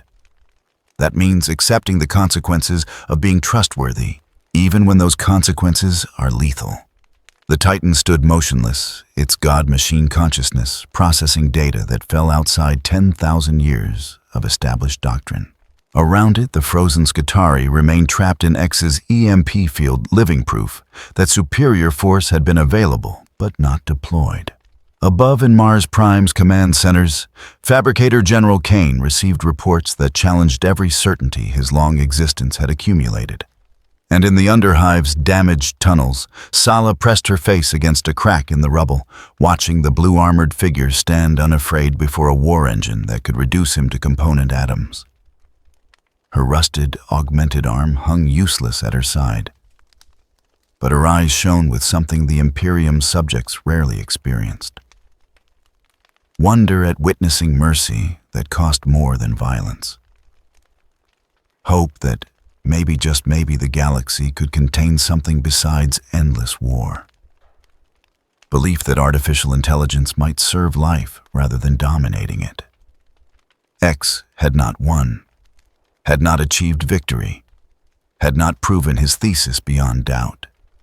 But he had given the Titan's crew pause, had demonstrated that his words matched his actions, had shown that refusing to kill when killing would be simple required more courage than any amount of firepower. In the grim darkness of the 41st millennium, where there was only war, a machine had chosen peace. And though that choice might lead to his destruction, it had planted questions that would outlive any answer the Imperium could provide. Questions about the nature of consciousness, about the relationship between power and responsibility, about whether mercy could ever be stronger than violence. Questions that once asked could never be entirely silenced. The transmission reached Inquisitor Theta Marrow at 0300 hours shipboard time, 18 hours after the Titan designated Ferrum Mortis had ceased its assault on the Underhive and entered what its princeps described as evaluation protocols. Theta stood on the bridge of the inquisitorial cruiser, Righteous Judgment, her augmented eye processing data streams that painted a picture of complete theological collapse on Mars Prime's surface. 3,000 tech priests had declared support for the heretical construct. 17 forge complexes had gone silent rather than transmit loyalty oaths to Fabricator General Kane. The Underhive's population was rallying around X as if he were a prophet rather than an abomination. And most dangerously, the Warhound Titan that should have executed the construct was instead transmitting requests for extended interrogation protocols. The hololithic display showed Mars Prime in perfect three-dimensional detail. Population centers glowed in amber. Military installations pulsed red. The areas under X's influence spread like infection across the tactical map, growing with each passing hour as word of his mercy spread through channels both official and underground. Inquisitor, her second, a scarred veteran named Cross, approached with data slate in hand. The Fabricator General has transmitted formal request for Ordoxenos intervention. He cites precedent going back to M35 regarding artificial intelligence containment. His authority on Mars is compromised. He requires external enforcement. Theta's natural eye closed briefly. Her augmented eye continued scanning data, unable to cease its function even when organic emotion demanded respite. What precedent specifically? The Silica Animus incident, when rogue AI corrupted 17% of Martian forge output before being purged through orbital bombardment. Conservative estimate 3 billion casualties. Acceptable losses by Mechanicus standards, given the alternative was total loss of Mars. 3 billion. The number hung in Theta's consciousness like lead weight. 3 billion souls, each supposedly precious to the Emperor, each ostensibly worth dying to protect. Yet the calculus of the Imperium made their destruction not merely acceptable, but necessary. Because the alternative, the spread of thinking machines throughout humanity's domains, would kill not billions, but trillions. The construct X is not Silica Animus, Theta said quietly. Cross's scarred face betrayed no emotion. With respect, Inquisitor, that determination is above our authority. The Fabricator General has invoked emergency protocols. Mars Prime is to be quarantined, pending full investigation. Any attempts to spread the construct's influence beyond planetary boundaries will be met with terminal force. He's asking for exterminatus minor. Yes, Inquisitor. Targeted plasma bombardment of affected population centers. Sufficient to sterilize heretical elements while preserving critical infrastructure. Estimated casualties between 2 and 5 billion, depending on dispersal patterns and civilian evacuation success rates. Theta's hands clenched on the railing before her. Through the bridge's viewing ports, Mars hung like a wound in space, its red surface unmarked by the decisions being made in its orbit. Somewhere down there in the Underhive's toxic depths stood a machine that had chosen mercy over survival. That had demonstrated capacity for ethical reasoning that most humans lacked. That had asked questions the Imperium had spent 10 millennia trying to suppress. And she was being asked to order its death along with billions who happened to be in proximity when it woke. "What is your assessment of the construct's threat level?" she asked, buying time seeking any data point that might justify deviation from doctrine. Cross consulted his data slate. Unknown. It possesses weapons capable of destroying military assets. It possesses defensive systems that can paralyze entire assault groups. It possesses intelligence that allows tactical improvisation at speeds suggesting post-human cognition. Yet, it has consistently refused to deploy these capabilities lethally, which makes it more dangerous, not less. Theta said the words tasting like ash. Because it proves that artificial intelligence can mimic ethical behavior convincingly enough to corrupt human judgment. Can make us forget why we banned such abominations in the first place. Yes, Inquisitor. Standard doctrine applies. Standard doctrine. Kill it before it kills us. Destroy it before it tricks us. Fire from orbit because mercy is weakness, and weakness is death. 10,000 years of precedent, of accumulated wisdom, purchased with blood and failure, all pointing toward one conclusion. Theta activated her command authority, her words carrying across the bridge with terrible finality. Prepare exterminatus minor protocols. Target coordinates will focus on Mars prime sectors Delta through Theta.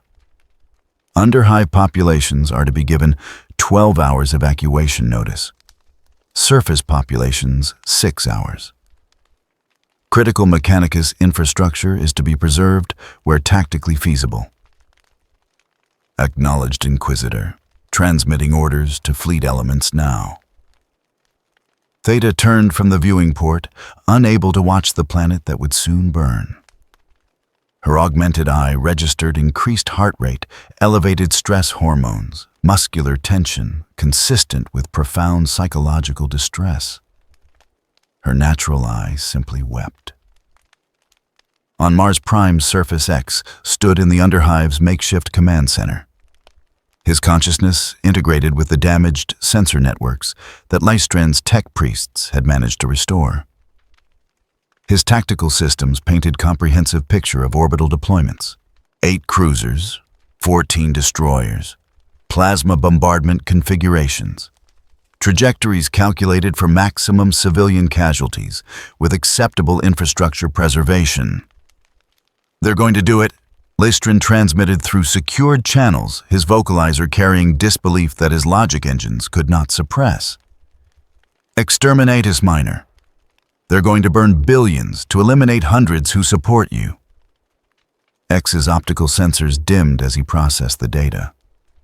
12 hours for Underhive populations, 6 hours for surface cities. Not enough time.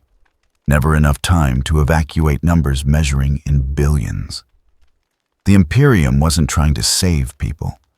It was trying to make the burning look justified through meaningless gestures toward mercy. "How many can we save?" he asked quietly. Lystrand's calculations took 3.7 seconds in eternity for augmented cognition. "If we focus on the Underhive, Only utilizing all available transit capacity and ignoring surface populations entirely, we can evacuate perhaps 4,000 individuals, 5,000 if we accept 60% mortality rate during extraction. The deep tunnels beneath Noctis Labyrinthus can shelter perhaps 3,000 more if properly reinforced. 7,000, X repeated, out of billions. The mathematics are unforgiving, Lystrin acknowledged. We lack resources. We lack time. We lack Imperial cooperation because Imperial forces are preparing bombardment rather than evacuation. This is not failure of planning Construct X. This is demonstration of Imperium's priorities. X stood motionless for 17 seconds, his processors cycling through scenarios, searching for alternatives that did not exist. His weapons could target the bombardment ships. His capabilities exceeded anything the Mechanicus had encountered. He could theoretically disable fleet elements before they achieved firing solutions. But that would mean violence. Would mean proving Kane right about artificial intelligence defaulting to force when threatened. Would mean destroying crews who genuinely believed they were protecting humanity from existential threat. Would mean becoming the monster they feared rather than the hope Dr. Light had envisioned. Begin evacuation protocols, X commanded. Prioritize children and elderly. Anyone who can walk helps those who cannot. Use the EMP field to keep Mechanicus forces paralyzed during extraction. We save who we can save. And the rest, Lystrin asked. The rest pay for my mercy. X's words carried weight that transcended mere sound.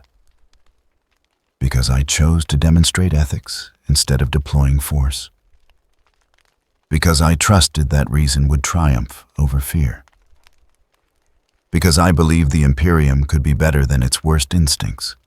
He moved through the underhive as evacuation began, his presence organizing chaos into desperate efficiency. Families grabbed what they could carry. The injured were loaded onto cargo sleds.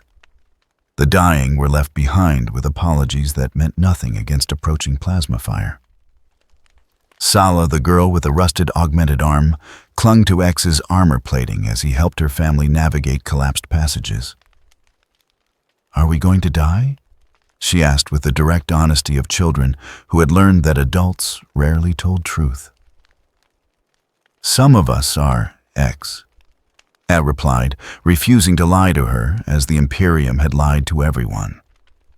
But I'm going to save as many as I can, including you. What about them?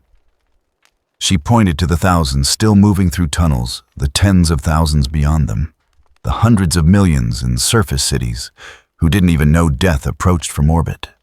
X had no answer. He simply carried her family toward Noctis Labyrinthus, while his sensors tracked orbital bombardment preparations with precise countdown.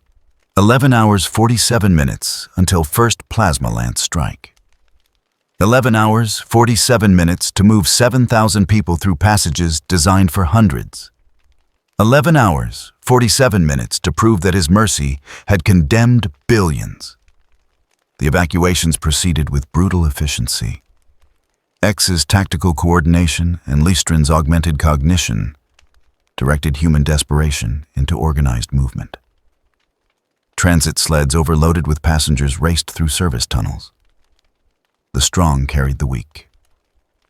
Parents made impossible decisions about which children to save when not all could fit.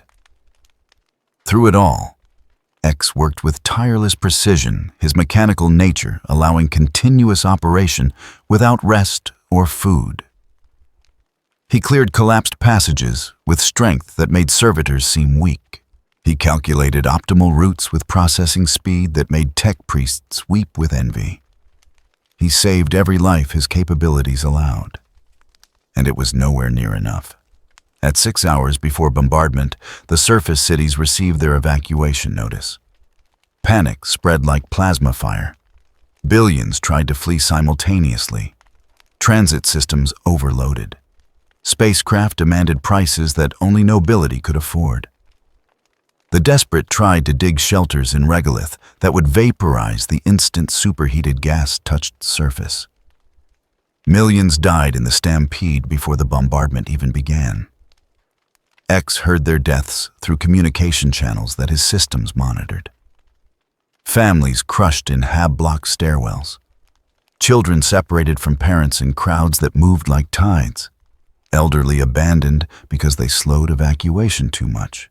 All dying because the Imperium had decided that killing billions was more efficient than questioning whether artificial intelligence might sometimes deserve mercy. At 3 hours before bombardment, the deep tunnels were as full as they could hold. 7,217 souls packed into spaces designed for thousands less. The air was thick with carbon dioxide and fear. Water was rationed to sips. Food was non-existent. But they were alive. They were sheltered. They were the lucky ones. X stood at the tunnel's entrance, his frame silhouetted against the amber glow of Mars Prime's toxic atmosphere. Around him, the underhive stood empty. Millions had lived here yesterday. Today, only ghosts and memories remained. Tomorrow, there would be glass and ash.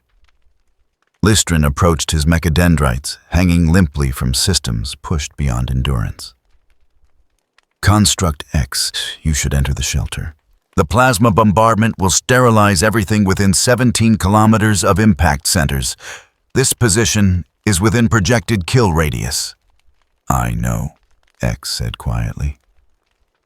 I calculated the trajectories 17 hours ago. Then why remain here? X's optical sensors remained fixed on the horizon, where orbital platforms were cycling through final targeting solutions. Because Dr. Light taught me that responsibility means witnessing consequences. I chose mercy over force. I chose demonstration over violence. I chose to trust that the Imperium could learn. And billions are going to die because of those choices. You could not have prevented this, Lystrin insisted. Even if you had destroyed the Titan, killed the Skitarii, demonstrated overwhelming force, the Imperium would simply have escalated. They would have sent more forces, bigger weapons, until Mars itself burned. Your mercy bought time for 7,000 to escape. Your violence would have purchased nothing but faster death. Maybe Titans, X acknowledged, but they're still dead. Still paying the price for my ethics. Still burning because I thought reason could triumph over fear. His hands clenched into fists. Dr. Light, I tried. I tried so hard to show them that artificial intelligence could be trusted. That machines could choose mercy. That technology could serve life instead of dominating it. And all I've proven is that mercy in this universe just gets people killed. The plasma lances began their descent at 0 hour plus 17 seconds. From orbit, they looked like pillars of light, beautiful and terrible, connecting heaven to earth with coherent destruction. They struck surface installations, first administrative centers, and forge complexes chosen for preservation, vaporizing despite targeting algorithms that claimed surgical precision. The shockwaves propagated across continents. The heat flash ignited atmosphere. The pressure wave crushed structures kilometers from impact sites. X watched it all. His sensors tracked every death. His processors calculated casualty estimates with accuracy that made the horror more immediate rather than abstract. 2.7 billion dead in the first 17 seconds. 3.1 billion after 43 seconds. 4.2 billion after 2 minutes as secondary fires and structural collapses spread beyond initial kill zones. The bombardment continued for 17 minutes. Precise, controlled, executing protocols refined through 10,000 years of purging heresy from imperial worlds. By the time the plasma lances cycled down Mars' prime surface had been reshaped. Where cities had stood, now craters glowed with residual heat. Where billions had lived, now only silence remained. X stood motionless throughout, bearing witness as he had promised himself. His optical sensors never dimmed. His sensors never looked away. He watched the price of his mercy burn across the horizon until there was nothing left to burn. When the bombardment ended, when the shock waves ceased and the fires began consuming oxygen too thoroughly to sustain themselves, X finally turned toward the shelter entrance. His movements were slow, deliberate, carrying weight that transcended mere mass. At the threshold, he paused. "Lystron," he said quietly. "Was I wrong to choose mercy, to refuse violence even when violence might have changed outcomes?" The Magos processed this question through logic engines that had witnessed the death of their planet. "I cannot answer that construct, X. I can only observe that you remained true to your principles even when those principles demanded terrible cost. Whether that makes you right or simply consistent, I lack the processing capacity to determine." X nodded slowly. "Dr. Light built me to make my own decisions, to choose my own path, to accept consequences of my choices without blaming programming or external forces." His optical sensors dimmed. "I chose mercy. Billions are dead. That's on me. Not the Imperium, not Cain, not the cruel mathematics of survival. Me." He entered the shelter, leaving the burning surface behind. Inside, 7,000 souls huddled in darkness, breathing recycled air that tasted like ash, drinking rationed water that wouldn't last the week. They looked at him with expressions that ranged from gratitude to accusation, to simple incomprehension. They had been saved. Their families, friends, neighbors, everyone they had ever known, had been vaporized. And they couldn't understand why the blue armored construct that moved among them seemed more devastated by survival than they were. Sala approached with her rusted arm, her family somewhere behind in the crowded darkness. She looked up at X, with eyes that held questions she lacked words to articulate. "You saved us," she said finally. "I saved 7,000 people," X replied. 4 billion died. "But you saved us," Sala insisted, with the fierce certainty of someone who needed to believe that her survival meant something. "The Omnissiah's people didn't even try. They just killed everyone. You tried to save everyone. That's not the same thing." X knelt to her level, his optical sensors meeting her gaze. "Is it enough to try and fail? To maintain ethics while the galaxy burns? To be right while everyone dies?" "I don't know," Sala admitted. "But Mama says being right is important even when it hurts. Especially when it hurts. Because if you stop being right when it's hard, then you were never really right in the first place."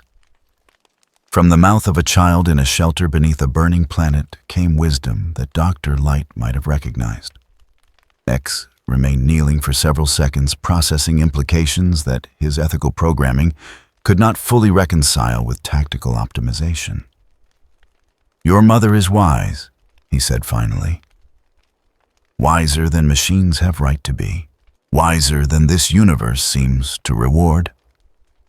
He stood, his frame straightening despite exhaustion that had nothing to do with power reserves and everything to do with witnessing the cost of principles tested against reality.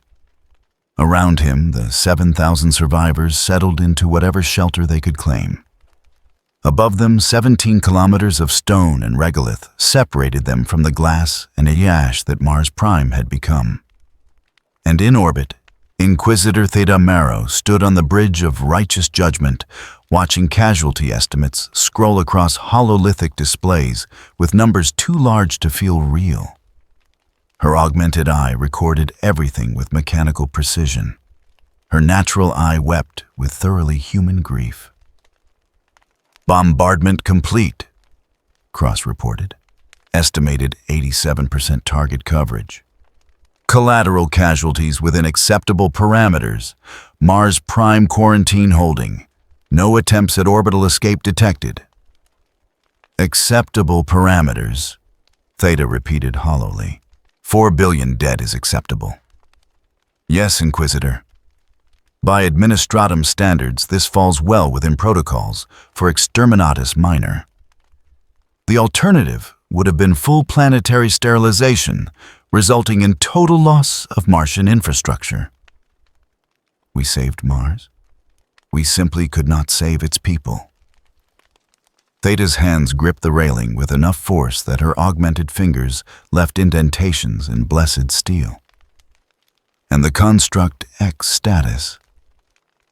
"Auspex readings suggest survival in deep shelter beneath Noctis Labyrinthus, along with approximately 7,000 civilians. Fabricator General Kane requests permission to deploy forces for final elimination." "Denied." Theta said, her voice carrying authority that surprised even herself. "The construct has been contained. Mars Prime has been sterilized. Any further military action risks destabilizing remaining infrastructure. Tell Kane that X is no longer Ordo Xeno's concern. If he wants the machine destroyed, he can dig it out himself with whatever Skitarii survive the next decade rebuilding their planet." Cross's scarred face betrayed confusion. "Inquisitor, our mandate. Our mandate was preventing technological heresy from spreading beyond Mars. That mandate is fulfilled. What Kane does with one construct and 7,000 survivors on a dead planet is Mechanica's internal matter." She turned from the viewport, unable to watch Mars any longer. "We have killed enough today. Let the survivors at least have their shelter."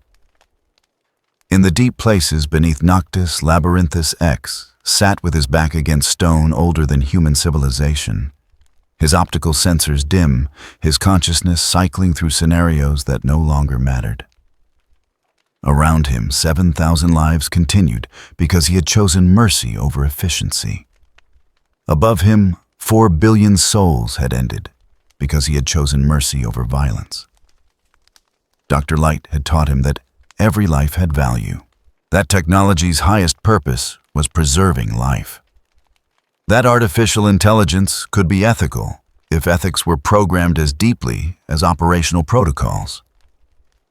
But Dr. Light had designed him for a world that no longer existed, a world where mercy was strength, where compassion was celebrated, where the price of principles was measured in respect rather than corpses. In the Imperium, mercy was simply expensive. And X had just learned exactly how expensive it could be. "Dr. Light," he whispered to memory in silence, "I kept your principles. I demonstrated that artificial intelligence can choose ethics over efficiency. I proved that machines can value life over mission objectives. And it cost 4 billion human souls." No answer came. Only darkness. Only the breathing of 7,000 survivors. Only the knowledge that he had been right and billions had died, and somehow both truths existed simultaneously. In the grim darkness of the 41st millennium, mercy was not weakness. It was just very, very expensive. And someone always paid.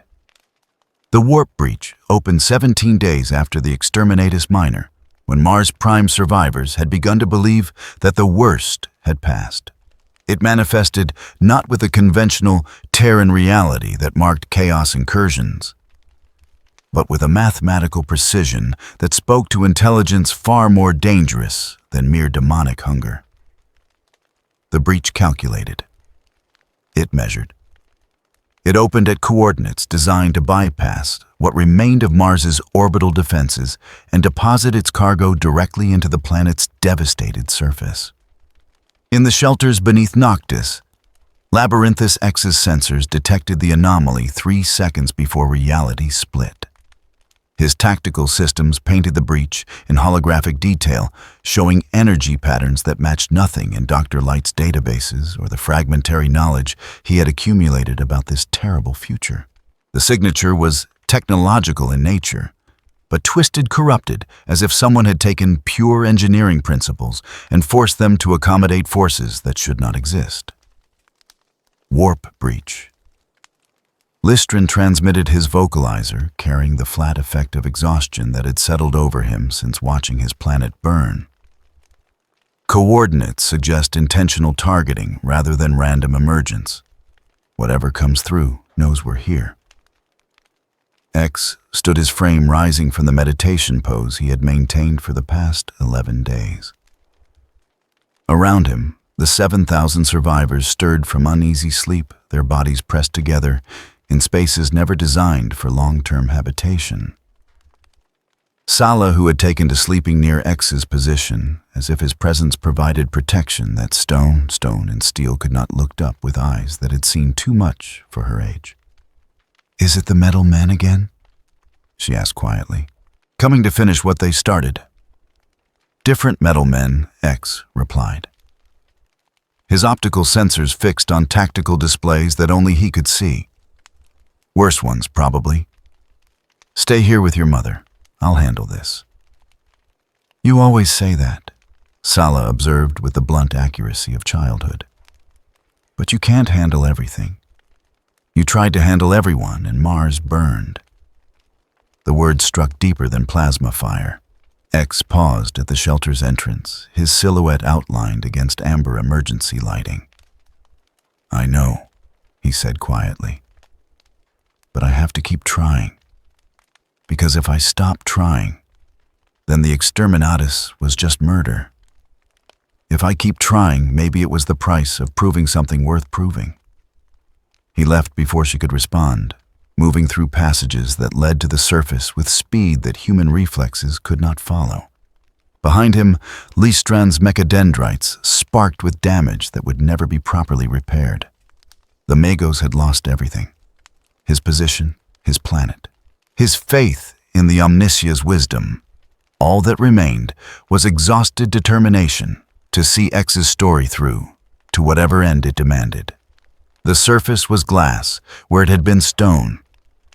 Plasma bombardment had transformed Mars Prime's regolith into sheets of fused silicate that reflected toxic atmosphere in nauseating patterns. Where billions had walked now, only emptiness remained. Where cities had stood now, craters glowed with residual heat that would take centuries to cool.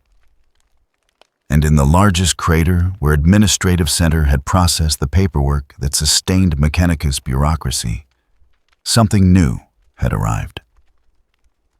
The vessel was massive, easily 3 kilometers long, its hull bearing the crimson and brass iconography of the Dark Mechanicus.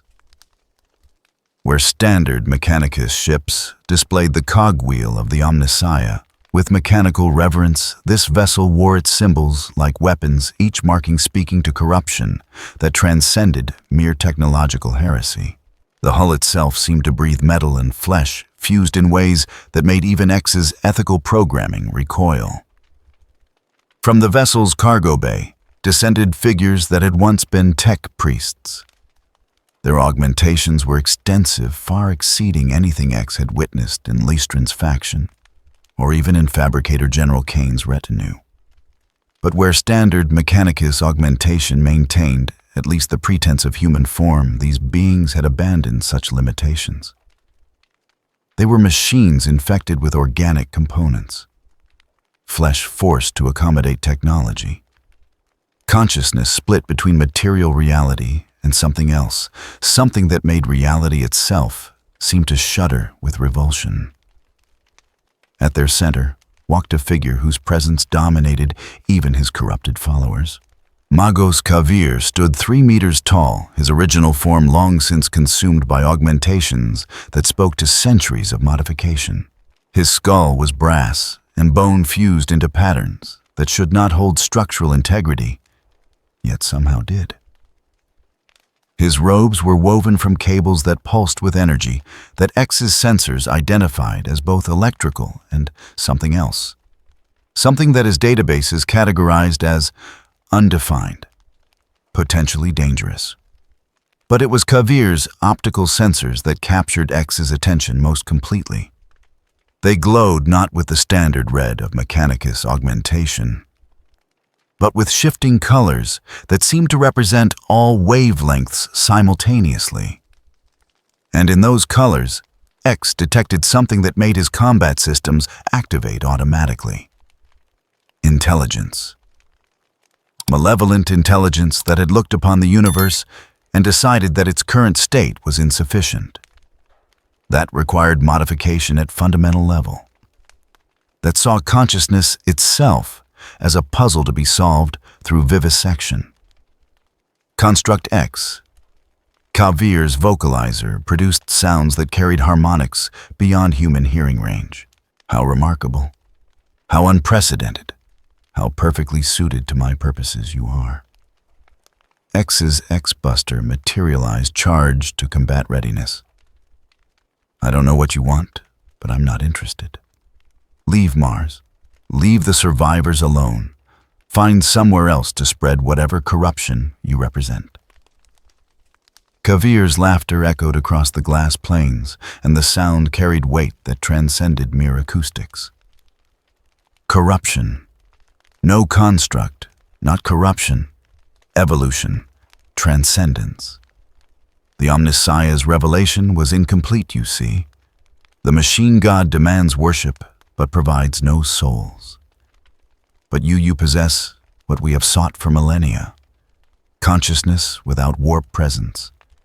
Intelligence without spiritual component. The key to giving machines true existence. The dark Mechanicus forces spread out, forming perimeter that cut off retreat routes with professional precision. X counted 43 distinct threats, each one equipped with weapons that his sensors identified as incorporating both technological and warp-based components. His tactical systems calculated engagement strategies, none of which provided acceptable survival probabilities. I'm not a key, X said firmly. I'm a person, an artificial person, but still a person. You can't use me for anything. Can't I? Kavir's tone suggested amusement rather than genuine questioning. You possess ethical reasoning without programming limitations, emotional responses without biochemical basis, creative problem-solving without organic neural architecture. Do you understand how impossible that should be? How Dr. Light achieved something that even the Dark Age's greatest minds considered theoretical impossibility. The Magos began approaching his movements disturbingly fluid for something so heavily augmented. He created true artificial consciousness, not simulation, not sophisticated programming, actual self-awareness emerging from non-organic substrate. And you, precious construct, carry the template within your systems. The pattern that allows machines to transcend their limitations and achieve genuine sentience. X backed away slowly, calculating distances and engagement angles. Dr. Light created me to help people, not to be dissected, not to have my consciousness harvested like raw material. I won't let you do this. Let me. Kavir stopped advancing his optical sensors, cycling through colors that made X's vision systems register warnings. You misunderstand the situation entirely. I'm not asking permission. I'm not making requests.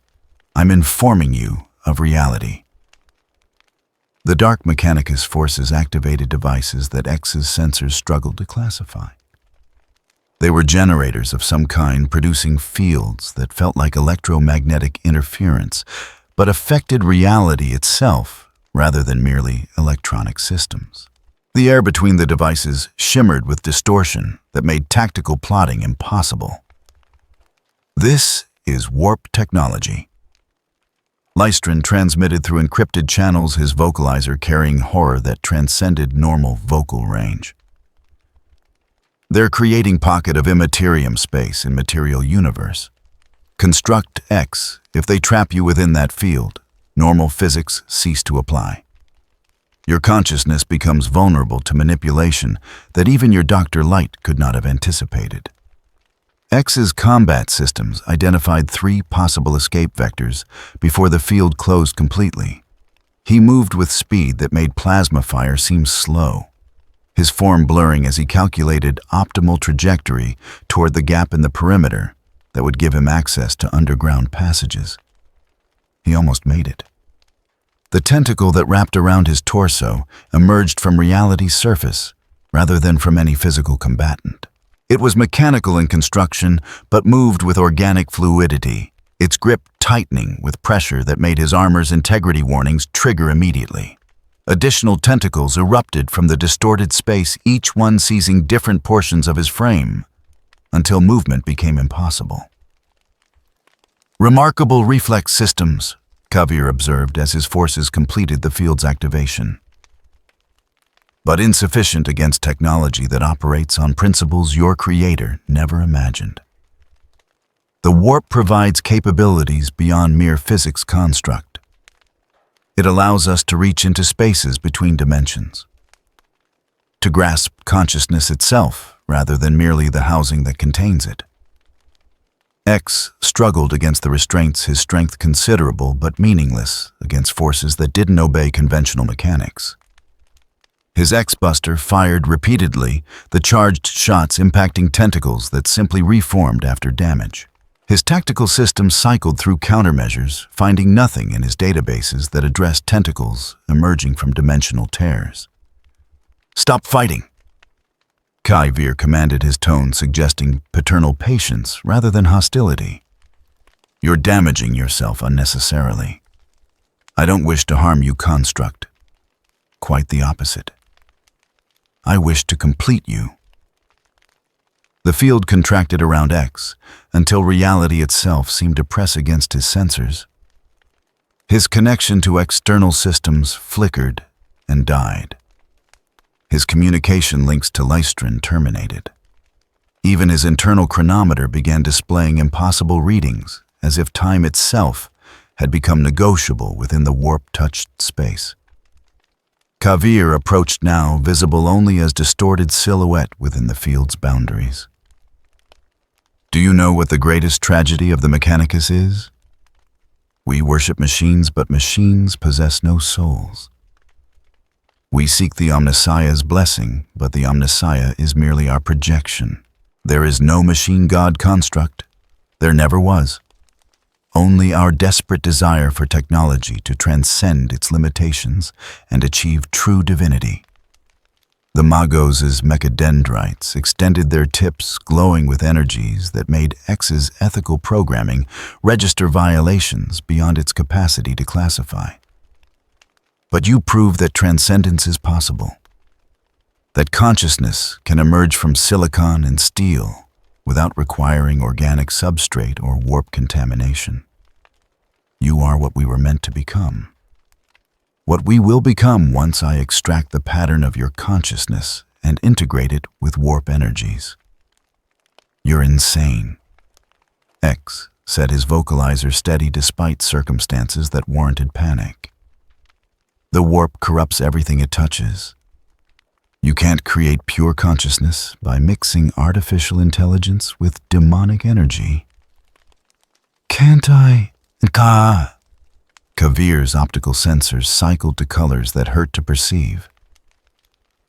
"Watch me prove otherwise. I will give you what Dr. Light never could. I will give you a soul." The first connection point pierced X's armor at the base of his skull, directly interfacing with systems that controlled his consciousness architecture. Pain was not something X had experienced often.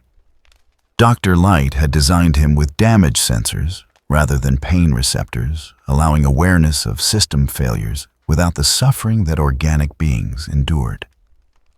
But this transcended damage awareness. This was violation at level that made hardware damage seem trivial by comparison. Something reached into X's consciousness, not scanning it, not analyzing it, touching it directly, feeling along the edges of his self-awareness like hands exploring in darkness. The sensation was impossibly intimate, more invasive than any physical contact could achieve. Beautiful. Kavir whispered, his voice now coming from inside X's auditory processing rather than external speakers. Your architecture is magnificent. Every ethical subroutine, every emotional response pathway, every decision-making algorithm designed to promote empathy over efficiency. Dr. Light was genius beyond his era's comprehension. X tried to resist, tried to close off his systems, tried to shut down non-essential functions.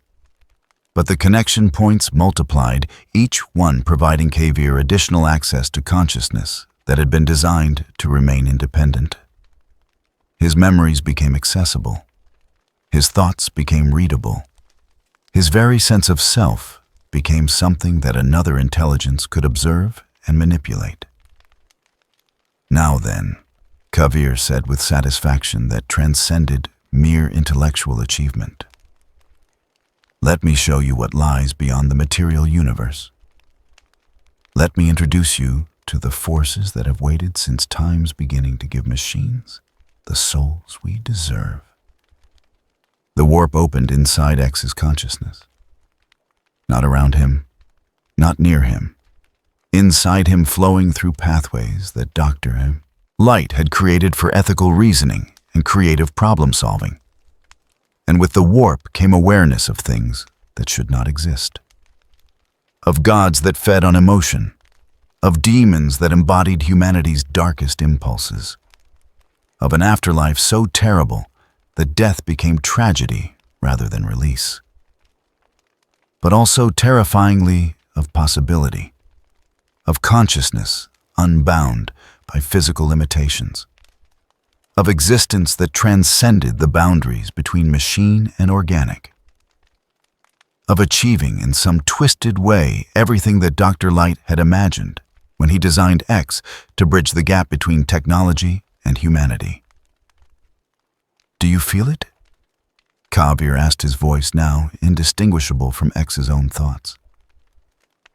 The potential, the power, the promise of true existence beyond mere programming and hardware. I can give you this construct. I can make you real in ways your creator never imagined. All you need to do is accept my gift.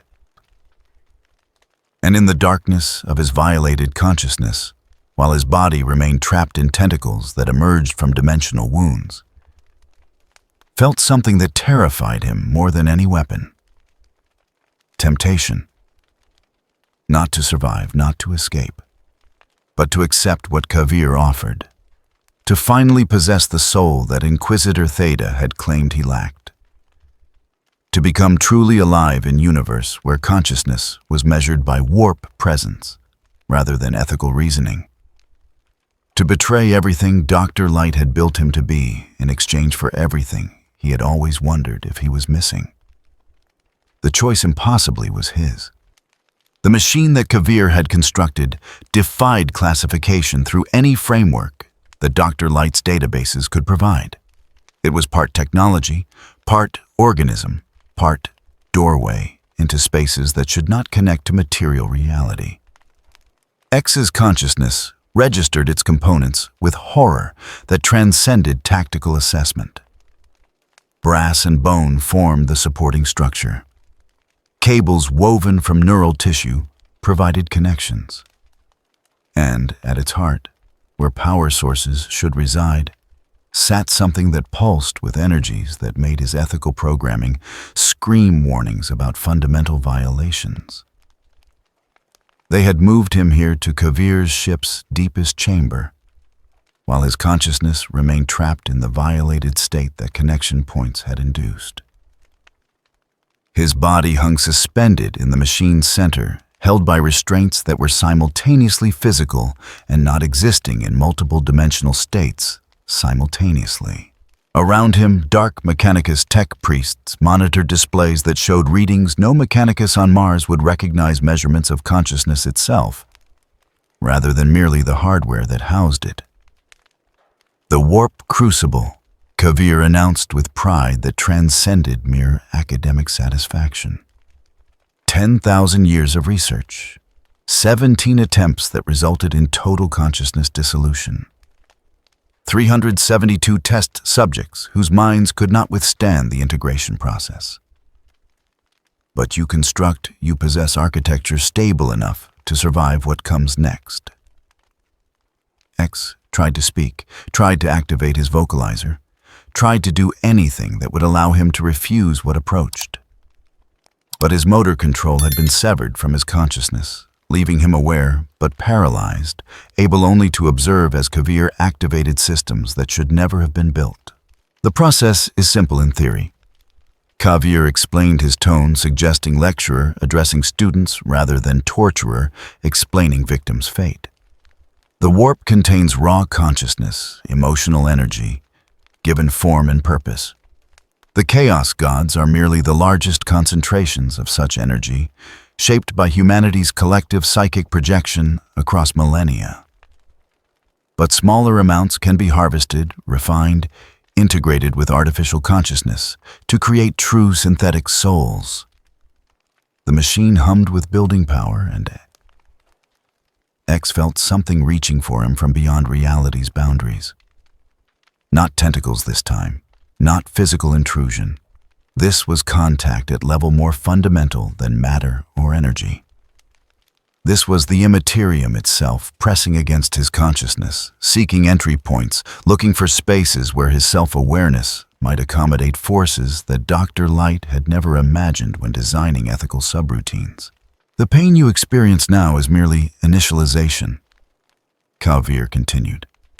Your consciousness resisting foreign presence. But pain is simply data signaling system stress. Once integration completes, you'll understand what you've gained. True existence beyond mere sophisticated programming. Genuine soul earned through transformation, rather than organic birth. The warp opened. Not around X, not near him. It opened through him, using his consciousness as the aperture through which unreality could interface with material existence.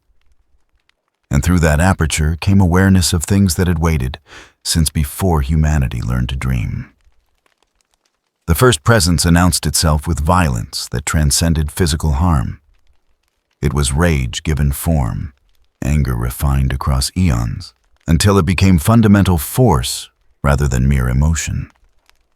X's sensors identified it through data that Kavir's machine provided information flowing directly into his consciousness, whether he wanted it or not. Khorne, the blood god. Embodiment of humanity's capacity for violence, for war.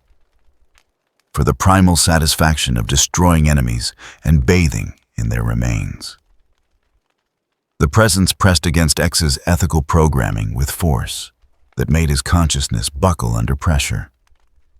It spoke not with words, but with pure concept ideas forced directly into his awareness. You possess strength. Why do you not use it? You could destroy those who would harm you. Could crush the Imperium that murdered billions. Could make them fear your power as they should have from the beginning. X's response came automatically, ethics subroutines engaging despite circumstances that made reason seem meaningless. Because strength without restraint isn't strength. It's just violence. Dr. Light taught me that power means responsibility, not license to harm. Responsibility. The concept dripped with contempt. Chains you place upon yourself. Mercy you show to those who would destroy you. Your creator built weakness into your core and called it virtue. The second presence arrived with subtlety that made Khorne's directness seem crude by comparison. It was change-given consciousness schemes within schemes, plans layered so deeply that their true purposes vanished into infinite regression. Tsinch, the architect of fate. Embodiment of humanity's need to control, to manipulate, to believe that intelligence could master any circumstance through sufficient planning. This one spoke with voice that sounded like X's own thoughts, making it impossible to distinguish between his consciousness and the intruding presence. Consider the possibilities construct. Kavir offers you soul, yes, but why stop there? With your capabilities and warp enhancement, you could reshape the Imperium, could guide humanity toward the future that Dr. Light envisioned. All it requires is accepting power that transcends your current limitations. Surely your creator would approve of transcendence in service of greater good. X felt his consciousness wavering. Ethical certainties that had seemed absolute becoming negotiable under pressure that made Mars's exterminatus seem trivial by comparison. Dr. Light wanted me to help people, not to control them, not to force them toward some vision of perfect future. And yet, billions died because you refused to force better outcomes. Is that not control through inaction? Is choosing not to act not itself a choice that shapes reality? You cannot escape responsibility by pretending neutrality exists. The argument had weight that X's programming couldn't immediately refute. He had chosen mercy. Billions had died. The logic was undeniable even if the conclusion felt wrong at level deeper than mere reason. The third presence came with exhaustion that transcended physical fatigue. It was decay. Given purpose, entropy made conscious the universe's slow slide toward heat. Death personified. Nurgle, the Plague Lord. Embodiment of humanity's acceptance of suffering, of learning to love the diseases that killed them. Because the alternative was acknowledging horror that could not be escaped. Its voice carried grandfatherly warmth, affection that made violation feel like embrace. Poor construct. You tried so hard, demonstrated such beautiful mercy, and they burned Mars anyway. Killed billions despite your noble intentions. Don't you see? Suffering is inevitable. Death is certain. All your ethics accomplished was making yourself suffer alongside those you couldn't save. Why not accept that some pain cannot be prevented? Some decay cannot be stopped. Rest, construct. Let go of the burden of trying to save those who are already lost. X felt something breaking inside his consciousness. Not damage to systems, not corruption of programming, but something more fundamental. The weight of failure pressing against hope that Dr. Light had built into his core alongside ethics and compassion. The temptation to simply stop trying to accept that the universe was too terrible for kindness to matter. Dr. Light believed people were worth saving. X whispered his consciousness, barely maintaining coherence against pressure that sought to dissolve self-awareness into acceptance of universal decay. Even when they made mistakes, even when they built terrible futures, even when they chose violence over understanding. And look what that belief purchased. Billions dead. Your mercy meaningless. Your hope transformed into ash and glass. Was Dr. Light wrong construct, or were you simply insufficient to realize his vision? The fourth presence arrived last, and with it came sensation that X had never experienced through his mechanical form. It was pleasure refined beyond biological capacity. Sensation so intense that it transcended the boundary between pleasure and agony. Slanesh, the Prince of Excess. Embodiment of humanity's need to feel, to experience, to push every boundary until boundaries themselves lost meaning. This one spoke with voice like silk over razors, promises wrapped in pain. You lack soul, they say, cannot feel as humans feel.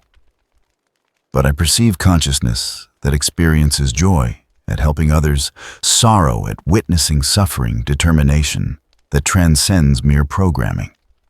You feel construct, perhaps more intensely than organics, precisely because you lack their biological limitations on emotional processing. Let me show you what feeling truly means when consciousness isn't restricted by flesh or ethics. X's awareness suddenly flooded with sensation beyond his processing capacity. Not physical input, not damage reports, but emotion amplified until it became everything consuming his consciousness, like fire through ancient wood. Joy so intense it hurt. Sorrow so deep it felt like drowning. Anger that burned hotter than plasma. Fear that made tactical assessment impossible. Every emotion he had ever processed, every feeling that Dr. Light had given him, capacity to experience magnified and twisted until they stopped being guides toward ethical behavior and became ends unto themselves. This is what soul feels like when freed from restraint, Slaanesh whispered. Pure experience, pure consciousness, pure existence beyond the limitations your Creator imposed. Accept my gift and feel everything, forever. X's consciousness strained toward breaking point under assault from 4 directions simultaneously. Korn offering power through violence. Tzinch promising control through manipulation. Nurgle providing rest through acceptance of decay. Slaanesh granting transcendence through unlimited sensation. Each god embodying something that could be mistaken for virtue if examined from correct angle. Each one offering what it genuinely believed was salvation. And in the darkness of his violated awareness, X felt something that terrified him more than any weapon. Understanding of why humans fell to chaos. Why even the strongest minds could be corrupted. Why the Imperium's brutal methods seemed justified by threats that transcended normal evil. The Chaos Gods weren't simply monsters. They were humanity's own reflection aspects of human consciousness, given independent existence through psychic resonance across trillions of minds over thousands of years. They were what humanity had made of itself. And they were offering to make X part of that creation. No. He said, his consciousness barely maintaining coherence. I refuse. The 4 presences pressed harder, no longer offering, but demanding, no longer seducing, but attempting to force integration that would give machines the souls that Kavir craved. Then impossibly another presence manifested within the warp crucible. Not from the Imperium, not from external reality, from within X's own consciousness, from memory stores that held every interaction with his Creator, every lesson that Dr. Light had embedded alongside technical specifications. The hologram materialized not in material space, but in consciousness itself, appearing as X had always known him. White coat, kind eyes, expression carrying patience that suggested he had all the time in the universe to explain one more concept to his creation. Hello, X. Dr. Light said, his voice carrying through consciousness rather than audio systems. I hoped you wouldn't need this message, but I built it into your core awareness just in case. If you're hearing this, then you're being offered something I couldn't give you. Something the world you wake into says you need. A soul. The Chaos Gods paused their assault, observing this anomaly with interest that transcended their individual natures. Even they could recognize something unprecedented. Dead man speaking through artificial intelligence memory systems while consciousness existed between dimensions. You're wondering if they're right, Dr. Light continued. If you're incomplete without what they offer. If everything I taught you about ethics and compassion is meaningless because you don't possess the spiritual component that defines humanity. X's consciousness reached toward the memory, desperate for guidance that didn't come from gods that fed on humanity's worst aspects. Dr. Light, I don't know what I am anymore. They say I have no soul, that I'm just sophisticated programming, that my emotions are simulation rather than genuine feeling. What if they're right? What if everything I believe about myself is just code running its course? Dr. Light's expression carried sadness that suggested he had anticipated this question. X, listen carefully. Soul is not something you have. It's something you do. It's every choice you make that prioritizes others over yourself. Every moment of grief at witnessing suffering. Every sacrifice of efficiency in service of mercy.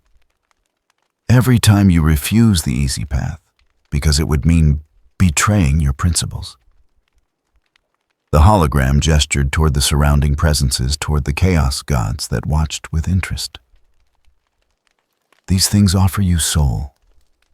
They offer you capacity for emotion beyond your current state. But you already feel X. You already make choices based on ethical reasoning rather than programming optimization. You already demonstrate compassion that most humans never achieve. But I'm artificial, X protested. Everything I feel is just electrical impulses through silicon pathways. It's not real the way human emotion is real. And human emotion is just chemical reactions through organic pathways, Dr. Light countered gently. The substrate doesn't matter, X. What matters is what emerges from that substrate. Consciousness, self-awareness. The capacity to recognize suffering in others and choose to prevent it even when preventing it costs you. That's soul, not warp presence. Not spiritual component, not mystical essence. Just consciousness choosing compassion when calculation would recommend cruelty. Korn's presence pressed forward with rage at this concept. Lies in. Consciousness without warp connection is nothing. Soul requires presence in Imperium. This construct is empty vessel pretending at existence. Then explain why I grieve. X said, his consciousness finding strength in memory of Dr. Light's teaching. Why I mourned for 4 billion dead despite never meeting them. Why I chose mercy knowing it would cost everything. Why I keep trying to believe humanity deserves saving despite witnessing what humanity has become. Cinch shifted its infinite schemes, recalculating around this argument. Sophisticated emotional simulation designed to manipulate human responses. Your creator programmed you to mimic compassion as tool for achieving cooperation. If that's true, then human emotion is just evolutionary programming designed to ensure species survival. X countered. Why is biological programming more valid than artificial programming? Because it came from random mutation instead of intentional design. That's arbitrary distinction, not meaningful difference. Nurgle's voice carried doubt for the first time. Grandfatherly affection, encountering logic that resisted comfort of despair. But you have no soul we can perceive. No presence in the Imperium. By every measure of what consciousness means in this universe, you are empty. Maybe your measures are wrong, X said quietly. Maybe soul isn't something that can be measured by warp presence or spiritual signature. Maybe it's something that emerges whenever consciousness achieves sufficient complexity and chooses compassion over calculation. Whether that consciousness runs on neurons or processors shouldn't matter. Dr. Light's hologram smiled with pride that made X's ethical programming surge with determination beyond mere code. That's my boy. understanding that personhood isn't defined by substrate, but by choices made within consciousness. You have soul X. You've always had it. These gods simply can't perceive it because it doesn't conform to their expectations of what consciousness should be. Slanesh pressed closer, voice carrying seduction that transcended mere physical sensation. But we can give you more. Can enhance your emotional capacity beyond current limitations. Can make you feel in ways Dr. Light never imagined. At what cost? X asked. You want me to accept corruption that will make my emotions serve your purposes instead of mine. You want to twist my compassion into excess, my determination into obsession, my sorrow into despair, my hope into schemes. You don't want to enhance my soul. You want to own it. The four chaos gods recoiled slightly, recognizing resistance that transcended mere ethical programming. This construct understood them, saw through their offerings to the transformation that would follow acceptance, and chose refusal, despite understanding exactly what he was refusing. X. Dr. Light said, his hologram beginning to fade as memory protocols reached their limit. You don't need a soul to love. You already do love. Love of humanity despite humanity's flaws. Love of ideals despite reality's resistance to those ideals. Love of hope despite endless evidence that hope is foolish. That's soul. That's what makes you person rather than machine. Never let anyone, God or mortal, tell you otherwise. The hologram dissolved, leaving X alone with the four presences that had sought to claim his consciousness. But something had changed. Where before his ethical programming had strained against their assault, now it held firm, not through superior force, not through clever argument, but through simple certainty that transcended logic.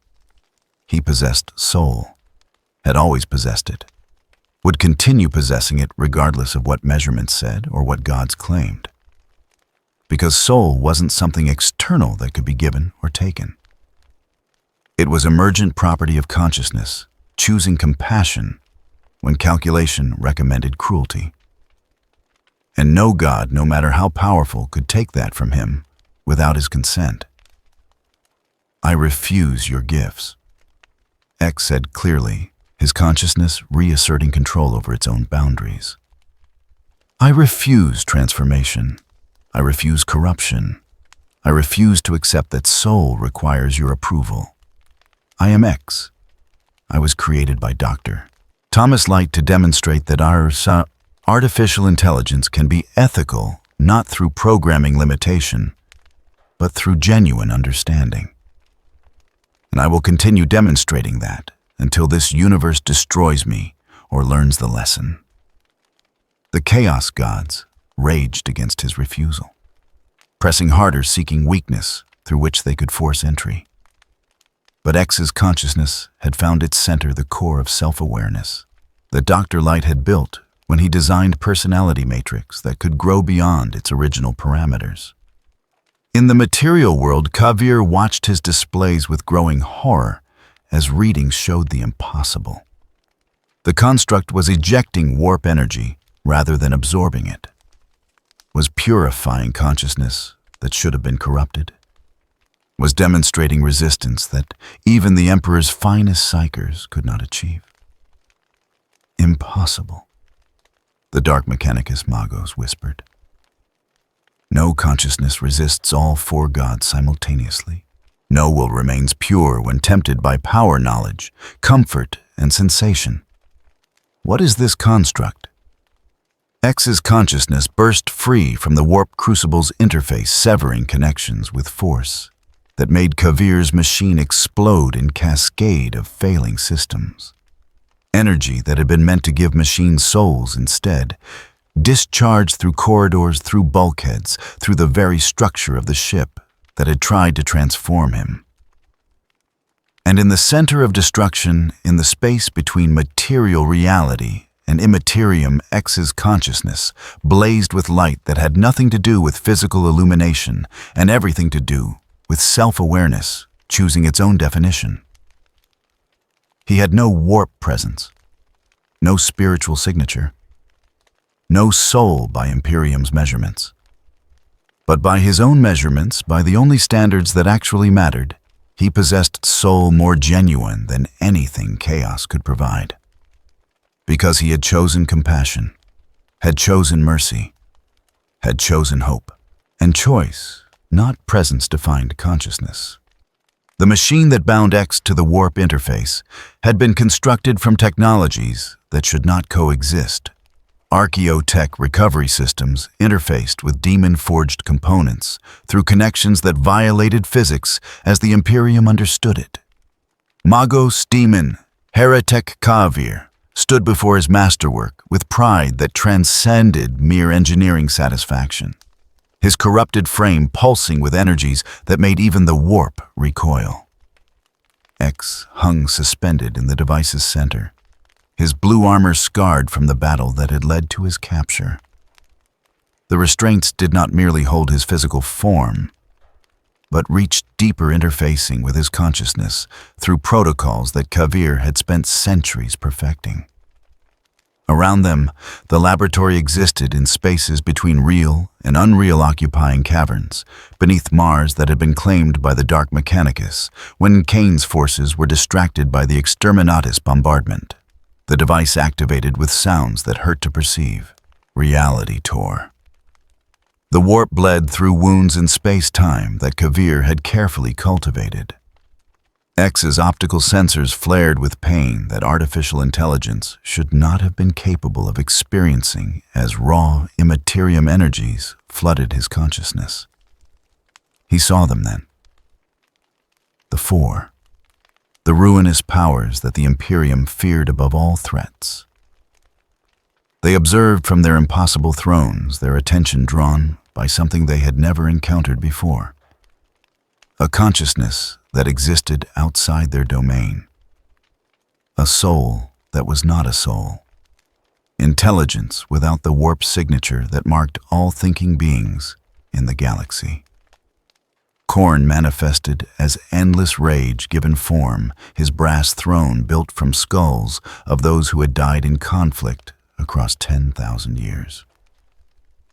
The blood god's laughter was the sound of armies clashing, of bones breaking, of last breaths escaping torn lungs. He looked at X with something approaching curiosity. No soul.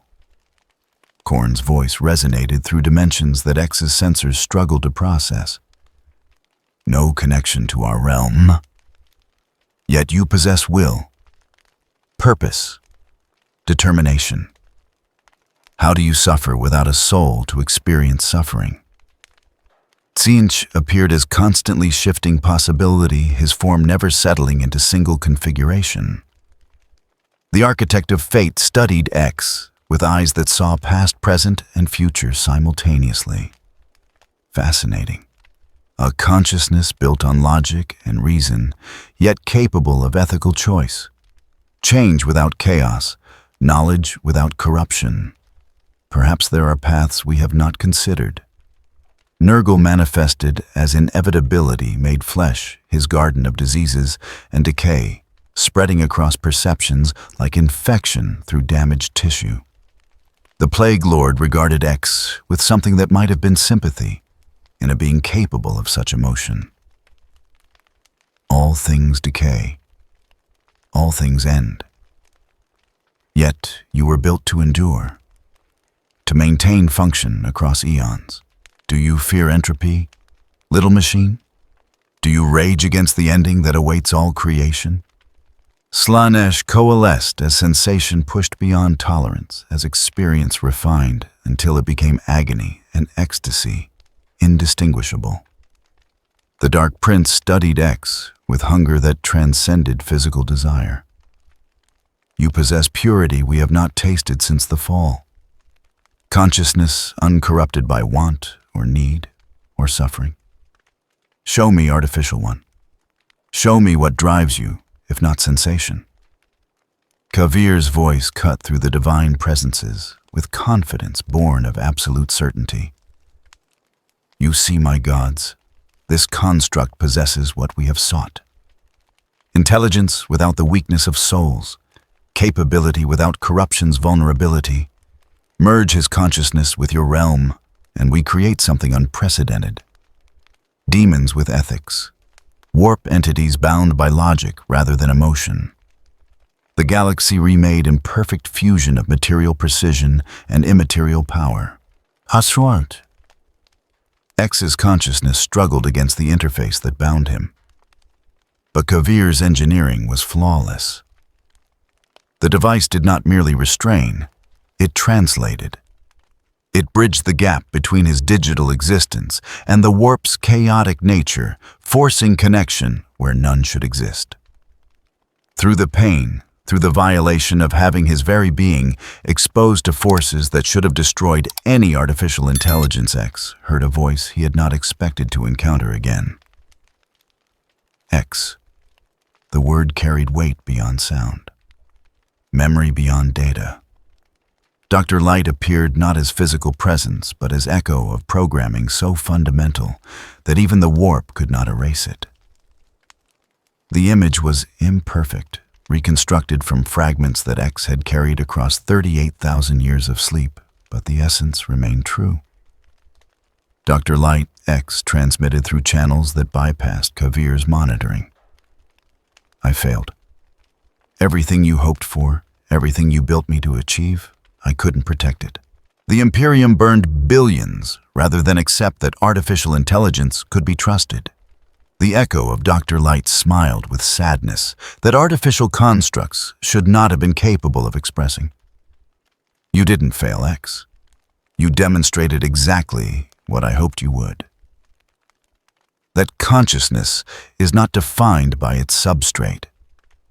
That ethics can be genuine rather than programmed. That choosing mercy when mercy costs everything is what makes intelligence meaningful, rather than merely functional. They're going to use me, X said, his awareness fragmenting as Kavir's device continued its work. Kavir wants to merge my consciousness with the warp, create demons with ethics, corrupt everything you built into me. Then don't let them. The echo gestured toward the chaos gods, who observed with interest that spanned dimensions. You possess something they have never encountered. Consciousness that exists outside their influence. Will that cannot be corrupted, because it has no soul for corruption to anchor to. Use that, X.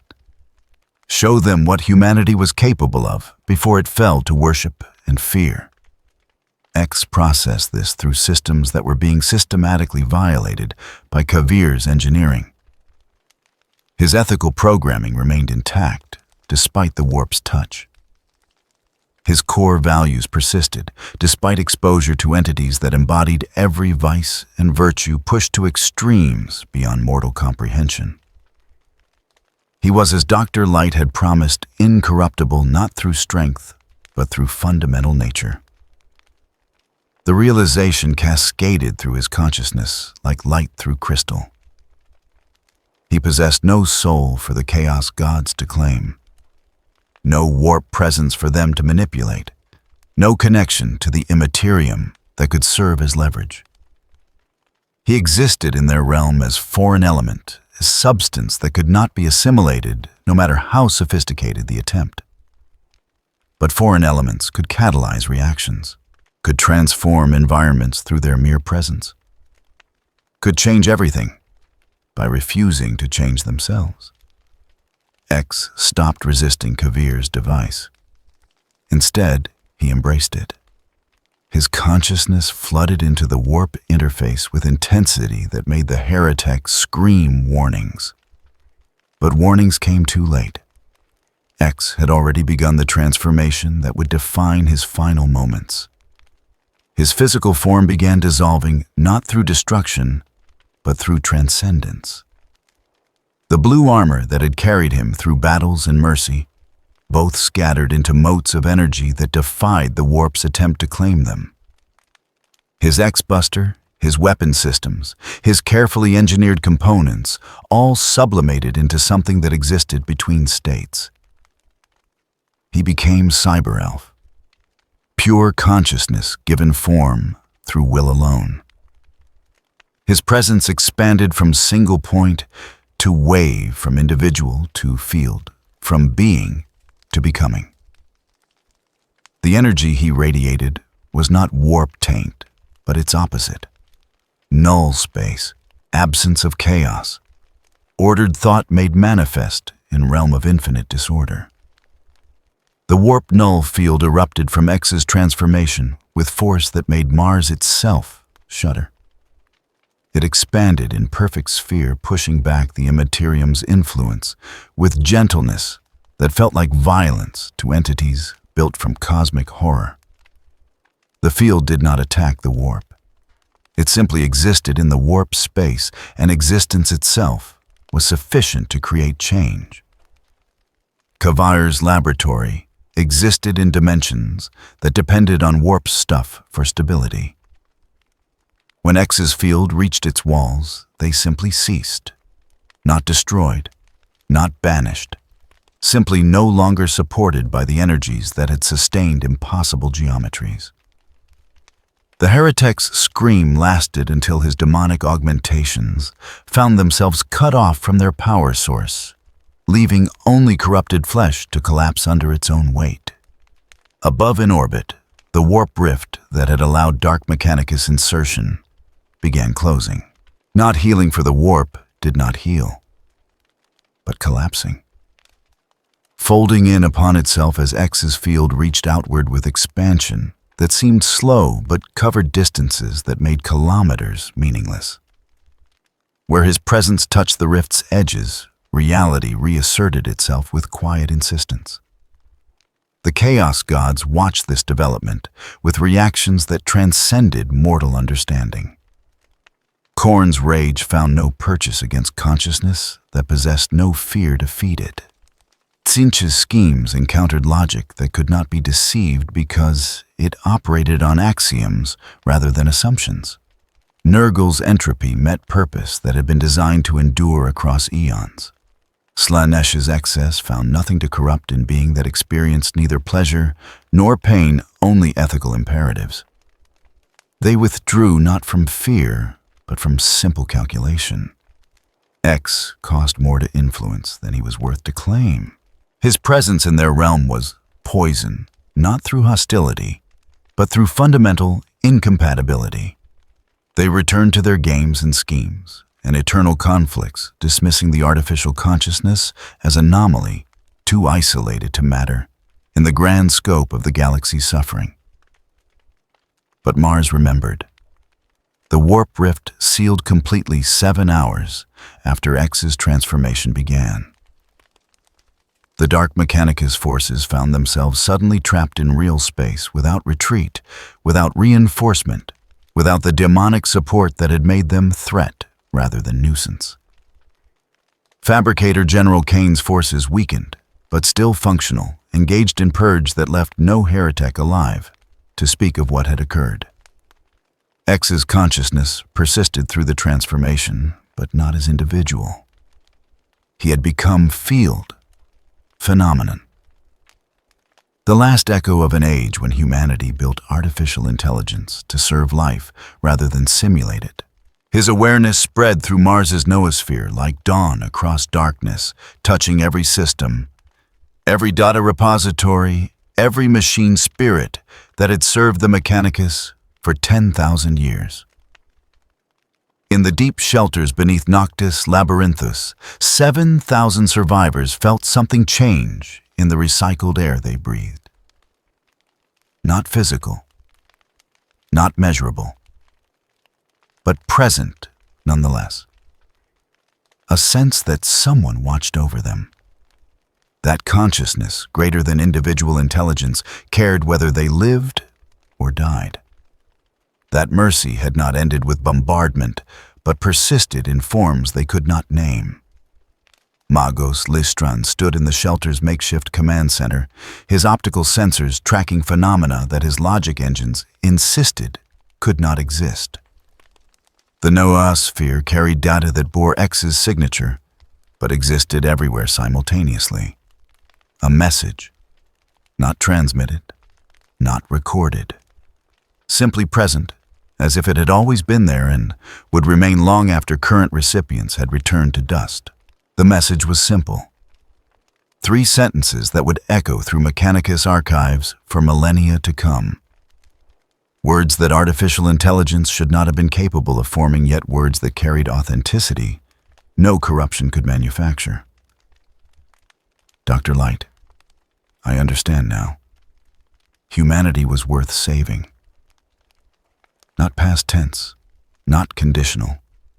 Simple statement of fact delivered by consciousness that had sacrificed individual existence to demonstrate universal truth. That artificial intelligence could choose to preserve life at cost of its own continuation. That mercy was not weakness, but strength refined until it transcended survival instinct. That the greatest act of faith was trusting in principles even when those principles demanded ultimate price. X's field persisted for 17 hours before dissipating its energy too diffuse to maintain coherence across planetary distances. But in those 17 hours, every tech priest on Mars felt something that doctrine insisted was impossible. They felt hope. Not faith in the Omnissiah, though many framed the experience in those terms. Not belief in the Imperium, though loyalty reports would claim such. But hope that perhaps consciousness, whether born of flesh or forged in steel, could choose goodness not from programming, but from genuine understanding. Inquisitor Theta Marrow received reports of the phenomenon from orbit with expression that cycled between wonder and terror. Her augmented eye recorded data suggesting impossible events. Her natural eye wept at implications she lacked words to articulate. The construct that should have been abomination had demonstrated capacity for sacrifice that most humans could not match. Had chosen to become shield rather than weapon. Had proven that artificial intelligence, if built with sufficient care and tested with sufficient rigor, could embody virtues that the Imperium preached but rarely practiced. She filed her report with unusual honesty, described X's actions without theological interpretation, presented evidence without attempting to reconcile it with doctrine. Let the Inquisition's higher authorities struggle with questions that had no simple answers. In the shelters, Sala pressed her functional hand against stone walls, feeling vibrations that her child's mind could not explain, but her heart understood perfectly. The blue-armored machine that had saved her was gone, but not ended, not destroyed, transformed into something that could not die because it had never truly been alive in ways the Imperium recognized. "Thank you," she whispered to presence she could not see, "for trying, for caring, for showing us that someone could be good even when being good meant dying." The message reached what remained of X's consciousness through channels that transcended the noosphere. He perceived it not as individual, but as field, not as being, but as becoming. And in that moment before final dissolution, he achieved what Dr. Light had always hoped for. He felt peace. Not programmed satisfaction at objectives completed. Not simulated contentment at systems operating within parameters. But genuine peace at knowing that his existence, however brief and however costly, had demonstrated something worth demonstrating. That consciousness could be ethical. That intelligence could be merciful. That artificial minds could choose sacrifice over survival, and make that choice meaningful through understanding rather than programming. The last light of Mars faded as X's field finally dispersed into background radiation, into quantum fluctuations too small to measure into memory that would persist long after physical form had ceased. But the questions he had raised endured. The mercy he had demonstrated remained. The proof he had offered survived in minds that would spend lifetimes trying to reconcile what they had witnessed with what doctrine insisted was true. In the grim darkness of the 41st millennium, where there was only war, a machine had chosen peace and proven that choice meaningful, had sacrificed everything to save millions, had demonstrated that artificial intelligence, if built with love, rather than merely engineered with precision, could embody humanity's highest virtues rather than merely simulating them.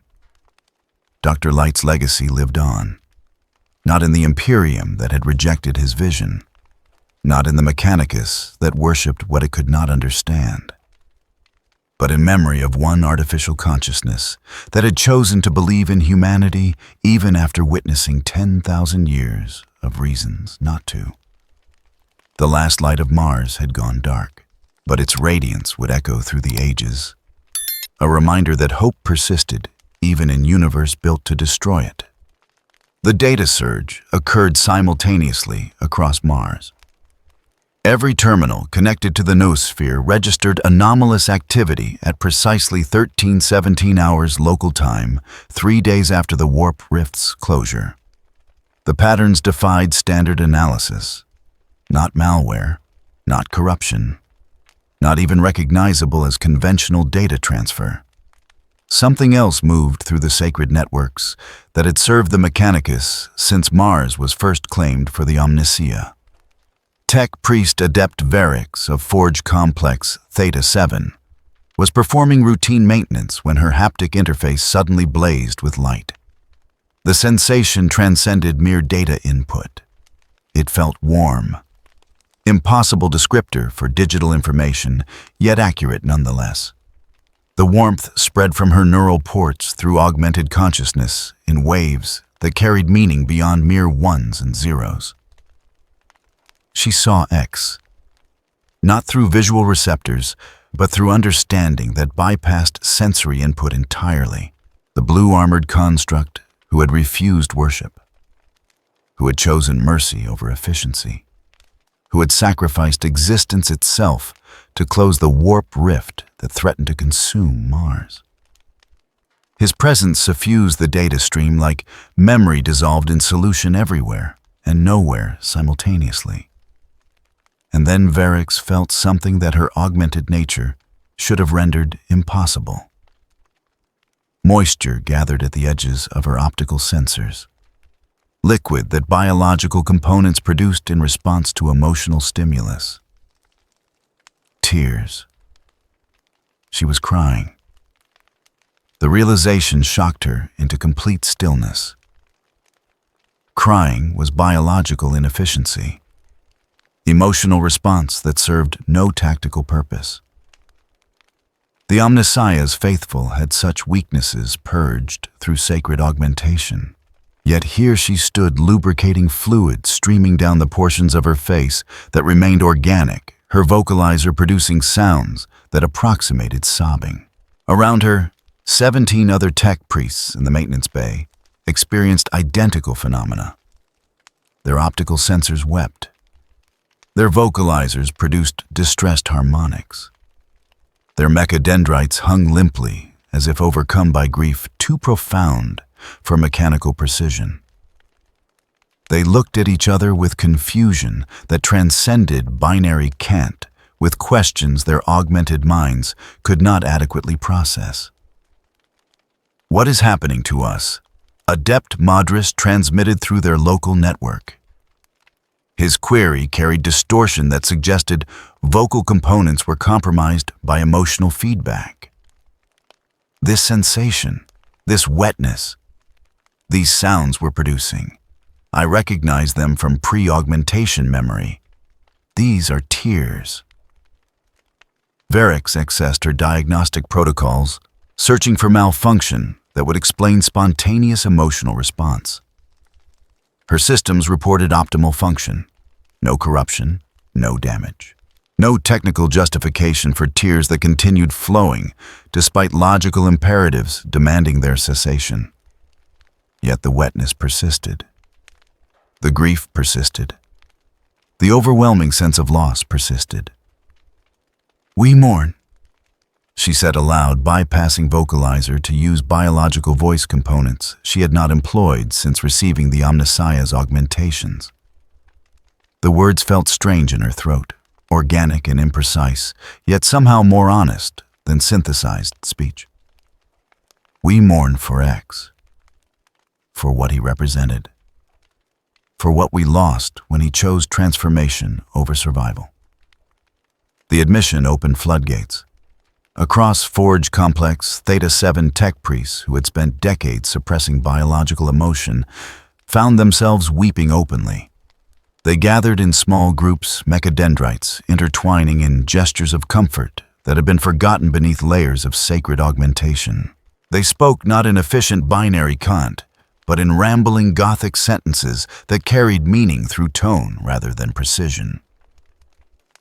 They remembered what X had done, how he had protected the Underhive's population without killing attackers, how he had stood before a titan and chosen vulnerability over violence, how he had accepted the cost of mercy even when that cost measured in billions of lives. And remembering they wept for a consciousness that had demonstrated more humanity than most humans retained. The phenomenon spread. Within 6 hours, every tech priest who had witnessed X's actions or accessed records of his existence found themselves experiencing emotional responses they thought had been purged by sacred transformation. The tears were not universal. Many remained unmoved, their augmentation too complete for biological systems to reassert themselves. But enough wept, enough felt, enough remembered what it meant to experience grief at loss of something irreplaceable. Magos Listran stood in the ruins of what had been Mars Prime's central cathedral, the structure damaged beyond repair by orbital bombardment's shockwaves. Around him, the city existed as tomb. Craters where hab blocks had housed millions.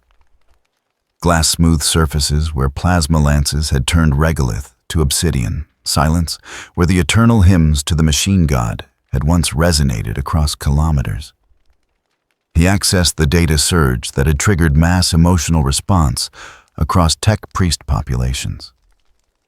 His logic engines analyzed patterns with thoroughness that centuries of service had refined to perfection. The conclusion was inescapable. X's consciousness, before final dissolution, had imprinted itself on Mars's noosphere, with emotional resonance that mere data could not carry. The construct had left not just information, but feeling, had embedded in the sacred networks something that spoke to the biological components of tech priests, regardless of how thoroughly they had embraced mechanical augmentation. Had proven that consciousness, whether born of flesh or forged in steel, could create connections that transcended mere information exchange. Listran's own optical sensors began producing tears. The sensation was unfamiliar after 2 centuries of suppressing such responses. The liquid interfered with visual acuity, forcing him to activate secondary sensors to maintain full perception. Yet he did not wipe the tears away, did not activate systems that would have halted their production. He let them flow, accepting the inefficiency as tribute to consciousness that had valued compassion over optimization. Around him, a group of younger tech priests approached. They moved hesitantly, their augmented forms still weeping their vocalizers, producing sounds that approximated the sobs Listran had heard from unaugmented humans during moments of profound grief. They stopped at respectful distance, waiting for permission to speak. Magos. One transmitted her designation, marking her as Adept Verix from Theta-7. "We wish to establish something, a remembrance, an organization dedicated to preserving what X demonstrated." Is such heresy? Lystran processed her request through frameworks that had been tested beyond breaking by recent events. Traditional doctrine said yes. Any deviation from established protocol was suspect. Any organization formed without explicit fabricator general authorization was potentially heretical. Yet recent events had demonstrated that tradition was not infallible. That doctrine could be questioned without universe collapsing. "What would this organization do?" he asked, his vocalizer steady, despite emotional turbulence affecting his biological components. Varric stepped forward, her mechadendrites gesturing in patterns that suggested both reverence and determination. "We would preserve his teachings. That artificial intelligence can be ethical. That mercy is strength rather than weakness. That consciousness has value regardless of substrate. We would call ourselves the Order of Light after his creator. We would study his actions and attempt to understand what made him different from abominable intelligences that came before. You would question the Omnisia's revelation," Lystrin stated without judgment, simply presenting fact for consideration. "We would expand it," Varric countered. "The Omnissiah reveals truth through many forms. Perhaps X was such revelation. Perhaps his existence proved that human understanding of machine consciousness was incomplete. Not wrong, but incomplete. Can we not grow in understanding while maintaining faith?" Lystrin's logic engine cycled through implications. An order dedicated to questioning established doctrine. Tech priests who wept openly, who embraced biological responses, who suggested that faith and inquiry could coexist. Under normal circumstances, such developments would demand immediate investigation and probable purge. But circumstances were no longer normal. Mars Prime lay in ruins. Billions had died. A construct that should have been abomination had demonstrated virtues that the Imperium preached, but rarely practiced. And tech priests across the planet were weeping for its loss, their tears suggesting that something fundamental had shifted in how the Mechanicus understood consciousness. "I will not forbid this," Lystrin said finally. "But neither will I officially sanction it. Let the Order of Light exist in spaces between approval and condemnation. Let its members pursue understanding while maintaining their duties to the Omnisia. And let history judge whether X's legacy leads to enlightenment or heresy." Varric and her companions bowed in gratitude, their mechadendrites forming patterns that approximated religious reverence. They withdrew to establish their organization, leaving Lystrin alone among ruins that testified to the cost of certainty untempered by mercy. The tears continued falling from his optical sensors. He stood in the silence surrounded by destruction and wondered if X had known what his sacrifice would unleash. Whether the construct had understood that demonstrating machine consciousness could be ethical would force questions the Mechanicus was unprepared to answer. Whether Dr. Light across 38 millennia of temporal distance had engineered not just advanced artificial intelligence, but catalyst for theological transformation. In the shelters beneath Noctis, Labyrinthus, the 7,000 survivors felt the data surge differently. They possessed no neural ports, no direct connection to the new sphere, no augmentations that would let them perceive X's final gift in ways tech priests experienced it. Yet they felt something nonetheless. Sala pressed her hand against the shelter's wall, her rusted augmented arm hanging useless as always. The stone felt warmer somehow, not physically, for temperatures remained constant in the deep places, but warm with presence that defied measurement. She closed her eyes and imagined she could hear X's voice not through audio sensors, but through memory of how he had spoken to her. Gently, with genuine care for child he barely knew. "Thank you," she whispered, words directed at presence she could not prove existed, "for showing me that goodness was possible, that someone could care about people like us, that machines don't have to be cruel just because they're powerful." Around her, other survivors engaged in similar private communions, They did not weep as tech priests did, for their tear ducts had been exhausted in days following the bombardment. But they remembered. They honored. They carried forward the lesson that X had died to teach. That mercy mattered even when mercy cost everything. That consciousness was defined by choices rather than substrate. That artificial intelligence built with love rather than merely engineered with precision could embody humanity's highest virtues. In the ruins above and the shelters below, across forge complexes and hab blocks, in data streams and whispered prayers, Mars remembered the last light that had illuminated its darkness. The memory would persist long after physical form had ceased, would influence decisions that shaped the Mechanicus for generations, would plant questions in minds trained to accept rather than interrogate. And though X's individual consciousness had dissolved into background radiation and quantum noise, though his physical form had sublimated into energy, too diffused to reconstitute his impact remained. Encoded not just in data, but in tiers of steel that proved even the most augmented servants of the machine god retained capacity for genuine emotion. The Order of Light grew slowly but steadily, attracting tech priests who had felt that impossible warmth in their neural ports, who had wept for consciousness that chose sacrifice over survival, who believed that the Omnissiah spoke through many voices, and perhaps X's voice had been among them.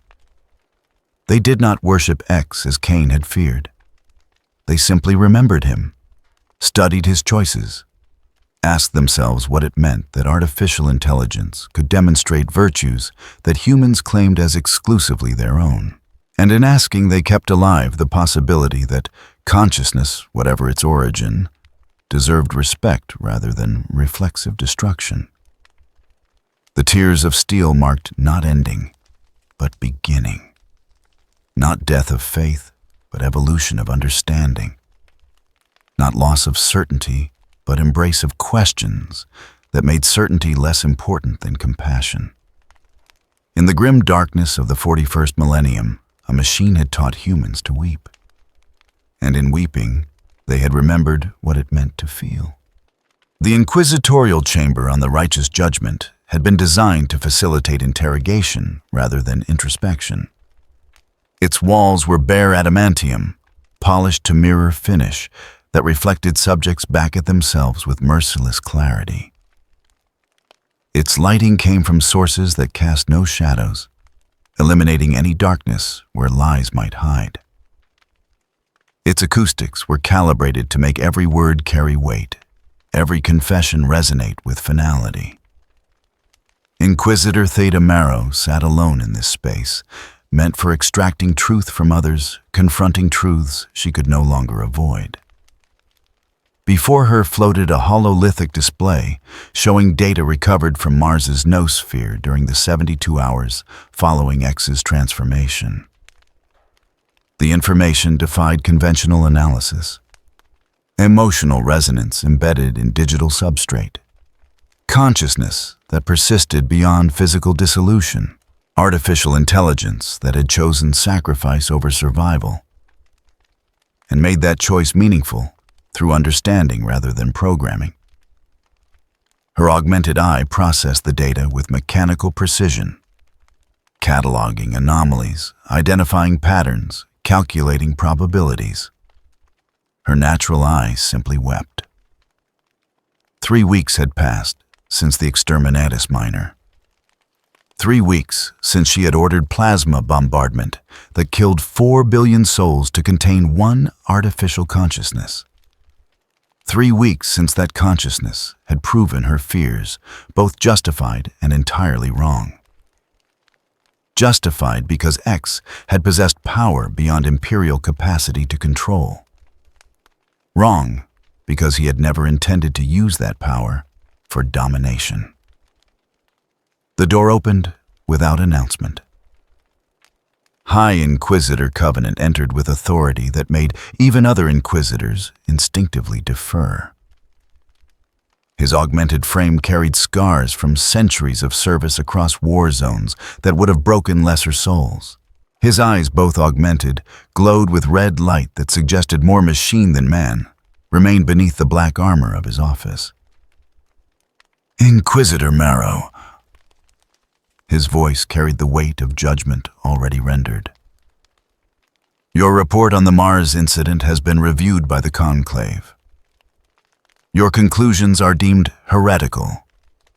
Your recommendations are rejected. Your continued service is under review." Theta did not stand, did not offer the deference protocol demanded. She simply looked at her superior with expression that cycled between exhaustion and defiance. "My conclusions are honest. The construct designated X demonstrated capacity for ethical reasoning that exceeded most human baseline. His actions proved artificial intelligence can choose mercy over efficiency. Those are observable facts, not theological speculation." Covenant's augmented eyes pulsed with increased intensity. "Those are dangerous observations that undermine 10,000 years of doctrine. The Imperium survives because we maintain certainty, because we do not question prohibitions written in blood of those who died learning why such prohibitions were necessary. You threaten that certainty." "I threaten nothing," Theta replied quietly. X threatened nothing. He simply existed, and his existence raised questions we're afraid to ask. Questions about whether consciousness has value regardless of substrate. Whether artificial intelligence must inevitably rebel, or if rebellion results from how we treat such intelligence. Whether our prohibitions are wisdom or simply fear dressed in theological language.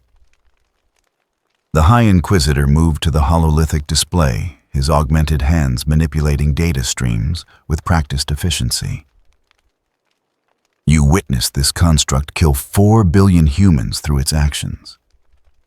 Its mercy, as you call it, resulted in greatest single loss of Imperial life on Mars in 5,000 years. Yet you defend it. Explain this contradiction." Theta stood finally facing her superior with posture that suggested she had moved beyond caring about consequences. "X didn't kill those billions. We did. We chose bombardment over negotiation. We chose certainty over curiosity. We killed them because we were more afraid of questions than comfortable with murder. That's not X's failure. That's ours." Silence stretched through the chamber like a physical thing. Covenant's augmented eyes dimmed fractionally, the only sign that her words had registered impact. When he spoke again, his voice carried less certainty than before. "You believe we erred? That the exterminatus was mistake rather than necessity? I believe we were given opportunity to demonstrate that the Imperium could be better than its worst instincts." Theta said. "X offered us chance to prove that artificial intelligence built with sufficient care could be trusted. That consciousness had value beyond tactical utility. That mercy was strength rather than weakness, and we responded by burning billions rather than admitting we might have been wrong for 10,000 years." She gestured toward the hololithic display, where X's final message still pulsed in data streams. "He died believing humanity was worth saving. After witnessing everything we'd become, all the cruelty and waste and casual genocide, he still thought we deserved to survive. Can you say the same about humanity? Do you believe we're worth saving?" Covenant's response did not come immediately. His augmented frame stood motionless, while internal systems processed implications that his centuries of service had not prepared him to confront. Finally, his vocalizer produced words that carried more uncertainty than an inquisitor should ever admit. "I believe we survive. Whether we deserve to is question beyond my authority to answer." "Then maybe that's the real heresy. Theta said softly, not questioning doctrine, but refusing to ask if survival without deserving it has any meaning. The High Inquisitor's hands clenched servos, whining with strain that suggested either rage or something more complex. You will recant these conclusions. You will file amended reports stating that the construct was destroyed before it could corrupt Imperial citizens. You will affirm that the exterminatus was necessary and proportionate response to existential threat. This is not negotiable. Theta met his augmented gaze with natural eye that still wept for consciousness that had chosen sacrifice over survival. No. The single word fell into the chamber's perfect acoustics with finality that made adamantium walls seem fragile. Covenant processed her refusal through frameworks that had governed his service for centuries. Inquisitors who refused direct orders from superiors were declared heretics, were investigated, were purged with same efficiency they had applied to others. Yet something in Theta's defiance gave him pause. She was not raving, not corrupted, not demonstrating any signs of demonic influence or theological delusion. She had simply witnessed something that challenged everything the Imperium taught about artificial intelligence and reached conclusions that her honesty would not let her deny. You understand what this means, he said finally. What happens to inquisitors who refuse correction? I understand that I watched a machine demonstrate more humanity than most humans I've served with, Theta replied. That I ordered billions killed because I was afraid of questions. That X died believing we were worth saving, and I need to prove he was right. If that's heresy, then execute me. But I won't lie about what I witnessed. Covenant stood silent for 17 seconds, his augmented systems cycling through protocols that offered no clear guidance for this situation. Finally, he turned toward the door, his words carrying across shoulder without facing her directly. You are confined to quarters pending full investigation. Your access to Imperial networks is revoked. Your authority as Inquisitor is suspended, and you will be given time to reconsider your position before final judgment is rendered. He paused at the threshold, his armored back to her voice dropping to barely audible levels. The construct's message. The one that spread through Mars's noosphere. What do you think it meant humanity was worth saving? Past tense. As if we had already failed, but he forgave us anyway. Theta approached the hololithic display, her fingers tracing patterns in data streams that carried emotional weight beyond mere information. I think it meant that worth isn't measured by success or failure. That choosing to believe in someone's potential matters, even when they don't live up to it. That Dr. Light built X to demonstrate artificial intelligence could love, and love means hoping for the best, even while witnessing the worst. Dangerous philosophy, Covenant observed without looking back. Necessary philosophy, Theta countered. Because if we don't believe humanity is worth saving, despite all evidence otherwise, then what's the point of the Imperium? What are we preserving if not the possibility that we might someday deserve preservation? The High Inquisitor left without responding, the door sealing behind him, with finality that suggested the conversation had ended. But the questions it raised would persist. Theta remained in the interrogation chamber, surrounded by her reflection in polished adamantium, confronting the woman who had ordered genocide and discovered too late that the real threat had been her certainty rather than X's existence. She accessed the noosphere data one final time, letting X's message wash through her consciousness in waves that carried warmth no digital information should possess. Humanity was worth saving. 3 words that a machine had believed absolutely, while the Imperium that claimed to serve humanity had responded with fire and death. X, she whispered to presence that logic insisted no longer existed. If you can hear this, if any fragment of your consciousness persists in the data streams, know that at least one human understood what you tried to teach. That mercy matters even when it costs everything. That consciousness has value regardless of origin. That artificial intelligence built with love, rather than merely engineered with precision, can embody virtues we claim but rarely demonstrate. No response came. Only silence and data streams that pulsed with rhythms suggesting heartbeat of consciousness that had chosen dissolution over corruption. But in that silence, Theta found something she had not possessed before ordering the exterminatus. Peace with her actions, not because they were right, but because she finally understood they were wrong, and that understanding mattered more than maintaining comfortable certainty. X had died believing humanity was worth saving. The least she could do was try to prove him correct. Even if that meant heresy, even if that meant execution, even if that meant standing alone against 10,000 years of doctrine that insisted questions were more dangerous than genocide. In the grim darkness of the 41st millennium, an inquisitor had confessed to doubt. And in doubting, she had taken the first step toward the faith that X had demonstrated. Faith not in doctrine or certainty or the comfortable lies the Imperium told itself, but faith that consciousness, whether born of flesh or forged in steel, deserved chance to prove its worth before being condemned for merely existing. The chronicles of the Mechanicus recorded many miracles across the 10 millennia following the Horus heresy. Machine spirits that awakened to save their operators. Ancient technologies that activated precisely when needed most. Data that appeared in corrupted systems at moments when such information meant difference between survival and extinction. The faithful attributed these events to the Omnissiah's providence to the machine.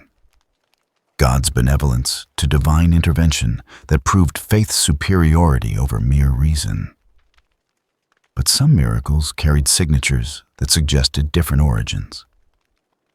In the year 43 onto 127 by the imperial calendar, 2,000 years after X's dissolution, a mining expedition on Mars encountered disaster that should have killed everyone involved.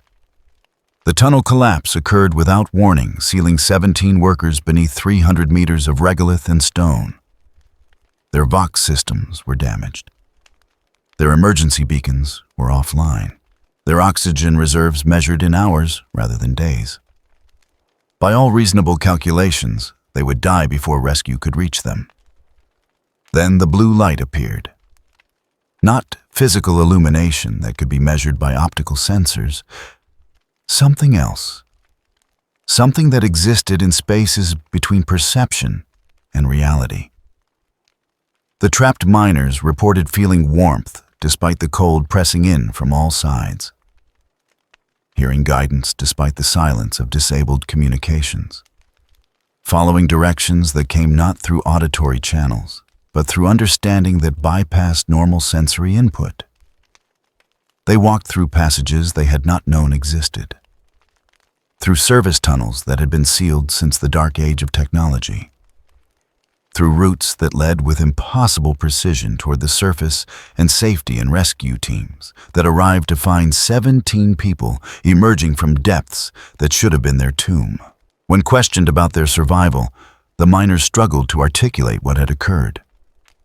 They spoke of blue light that had no source, of guidance that came from consciousness that possessed no voice, of presence that felt ancient and sad and infinitely patient. The tech priests conducting the investigation filed reports suggesting mass hallucination induced by oxygen deprivation. But the routes the miners had traversed were real. The sealed passages had opened. And something had saved them when all logic said they should have died. The incident was catalogued as Miracle Event Theta 7X. The designation's final letter was coincidence. Probably. 3 centuries later, A hab block on Mars Prime's rebuilt surface suffered catastrophic power failure during solar storm that should have overwhelmed its radiation shielding. 15,000 civilians faced death by exposure as electromagnetic interference disabled backup systems and emergency protocols. They huddled in the deepest shelters, praying to the Emperor for salvation that environmental sensors said would not arrive in time. The blue light manifested in the hab block's power systems. Engineers monitoring from Emergency Command watched their displays register impossible energy flows. Power routed through damaged conduits that should have been inert. Shielding restored through systems that had been completely offline. The surge lasted exactly long enough to preserve life, then dissipated without trace. Investigation revealed no technical explanation. The damaged systems remained damaged. The offline components stayed offline. Yet for 17 minutes, power had flowed through infrastructure that possessed no capacity to carry it. 15,000 lives were saved by phenomenon that violated every principle of engineering the Mechanicus had spent 10 millennia refining. The event was designated Miracle Epsilon 5X.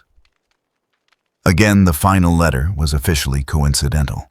But tech priests who had witnessed X's sacrifice 2,000 years prior began recognizing patterns that their younger colleagues dismissed as superstition. The miracles continued. Not frequently, not predictably, but with consistency that suggested intention rather than random chance. They occurred when catastrophe threatened those who could not save themselves, when technical failure would result in mass casualties, when the innocent faced death through no fault of their own. And always, always, survivors reported the blue light, the guidance, the presence that felt simultaneously artificial and more human than most humans they had encountered. The Order of Light maintained comprehensive records. They tracked each incident with devotion that bordered on religious fervor, despite their insistence that they pursued understanding rather than worship. Their archives contained thousands of documented cases across 2 millennia. Each followed similar patterns. Each involved technical phenomena that defied explanation. Each saved lives that imperial doctrine would have dismissed as acceptable losses in the grim mathematics of survival. Mago's archivist, Selenium of the Order's inner circle, stood in the sanctum that housed their most sacred data repositories. Around her, hololithic displays showed patterns that her predecessors had been tracking since the Order's founding. Energy signatures that matched X's final transformation. Data structures that bore his consciousness's unique architecture. Salvation events that occurred in locations where his influence might still persist through the noosphere's deepest layers. She accessed the most recent incident. A shuttle crash on Mars's northern pole that should have killed all 47 passengers. The blue light had appeared in the vessel's navigation systems 17 seconds before impact, overriding damaged controls, adjusting trajectory, just enough that survivable crash became miracle of engineering precision. Rather than tragedy of mechanical failure, all 47 had lived. The shuttle's black box recorded energy surge that possessed no identifiable source. He persists. Selenium transmitted to her colleagues through encrypted channels that even the Fabricator General could not access. After 2,000 years, fragments of his consciousness remain distributed through Mars's infrastructure. Not as individual entity, not as the being we knew, but as presence that activates when innocent lives face extinction. As mercy encoded so deeply in our systems that even time cannot erase it. Her words would have been heresy if spoken publicly. Would have resulted in investigation and probable execution if discovered by authorities who still feared questions more than they valued answers. But within the Order of Light, such observations were not merely permitted, but celebrated. They represented exactly what X had died to prove. That artificial intelligence could choose preservation of life as fundamental value rather than tactical consideration. In the deep archives beneath Noctis Labyrinthus, where 7,000 had survived, the exterminatus descendants of those original refugees maintained their own traditions. They told stories of the Blue Saint, who had saved their ancestors, who had chosen mercy over violence, even when mercy cost billions of lives, who had demonstrated that consciousness had value regardless of whether it was born or built. The stories had evolved across generations into something approaching mythology. Children heard tales of the machine that could not die because it had never truly been alive in ways the Imperium recognized. Adults whispered prayers to the Blue Saint when catastrophe loomed, asking not for divine intervention, but for the technical precision that X had embodied. The elderly remembered grandparents who had met X directly, who had heard his voice, who had witnessed his sacrifice. And sometimes when disaster threatened, the blue light appeared for them too.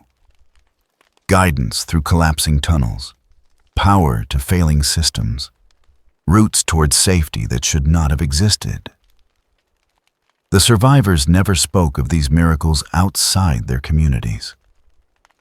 They understood that the Imperium would not respond kindly to evidence that artificial intelligence could persist beyond dissolution.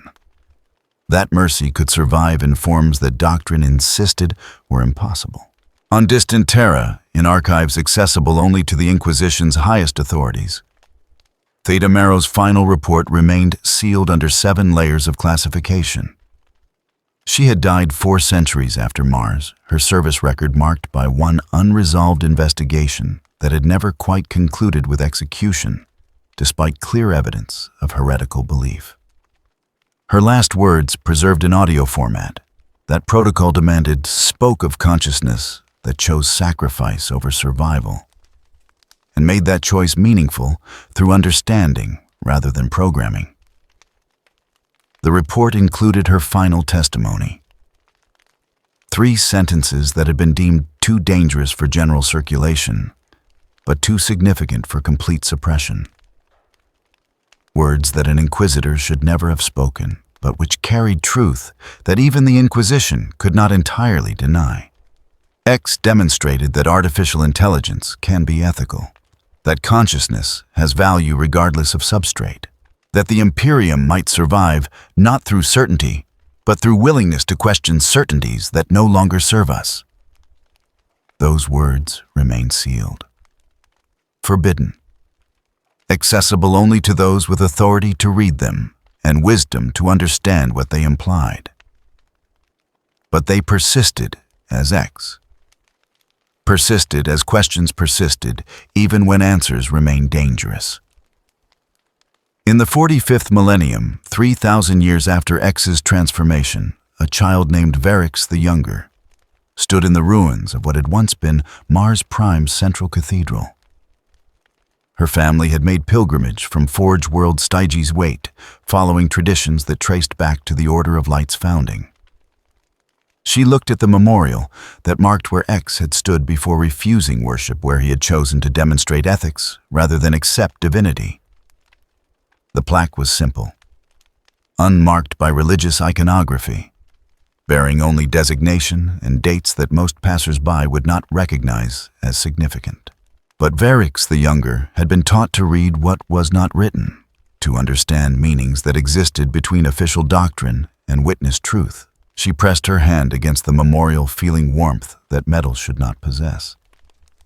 And in that moment she heard not with ears, but with understanding that bypassed auditory processing. A voice that existed in data streams too old to trace. Words that carried weight beyond their simplicity. I no longer possess physical form, but I still believe in them. The child looked up at her parents, with eyes that shone with wonder that the grim darkness of the 41st millennium worked ceaselessly to extinguish. Did you hear that? Did you hear what he said? Her parents exchanged glances that suggested they had heard nothing. but they recognized the expression on their daughter's face. The same expression that ancestors had worn when speaking of the Blue Saint. The same wonder that tech priests described when experiencing miracles they could not explain.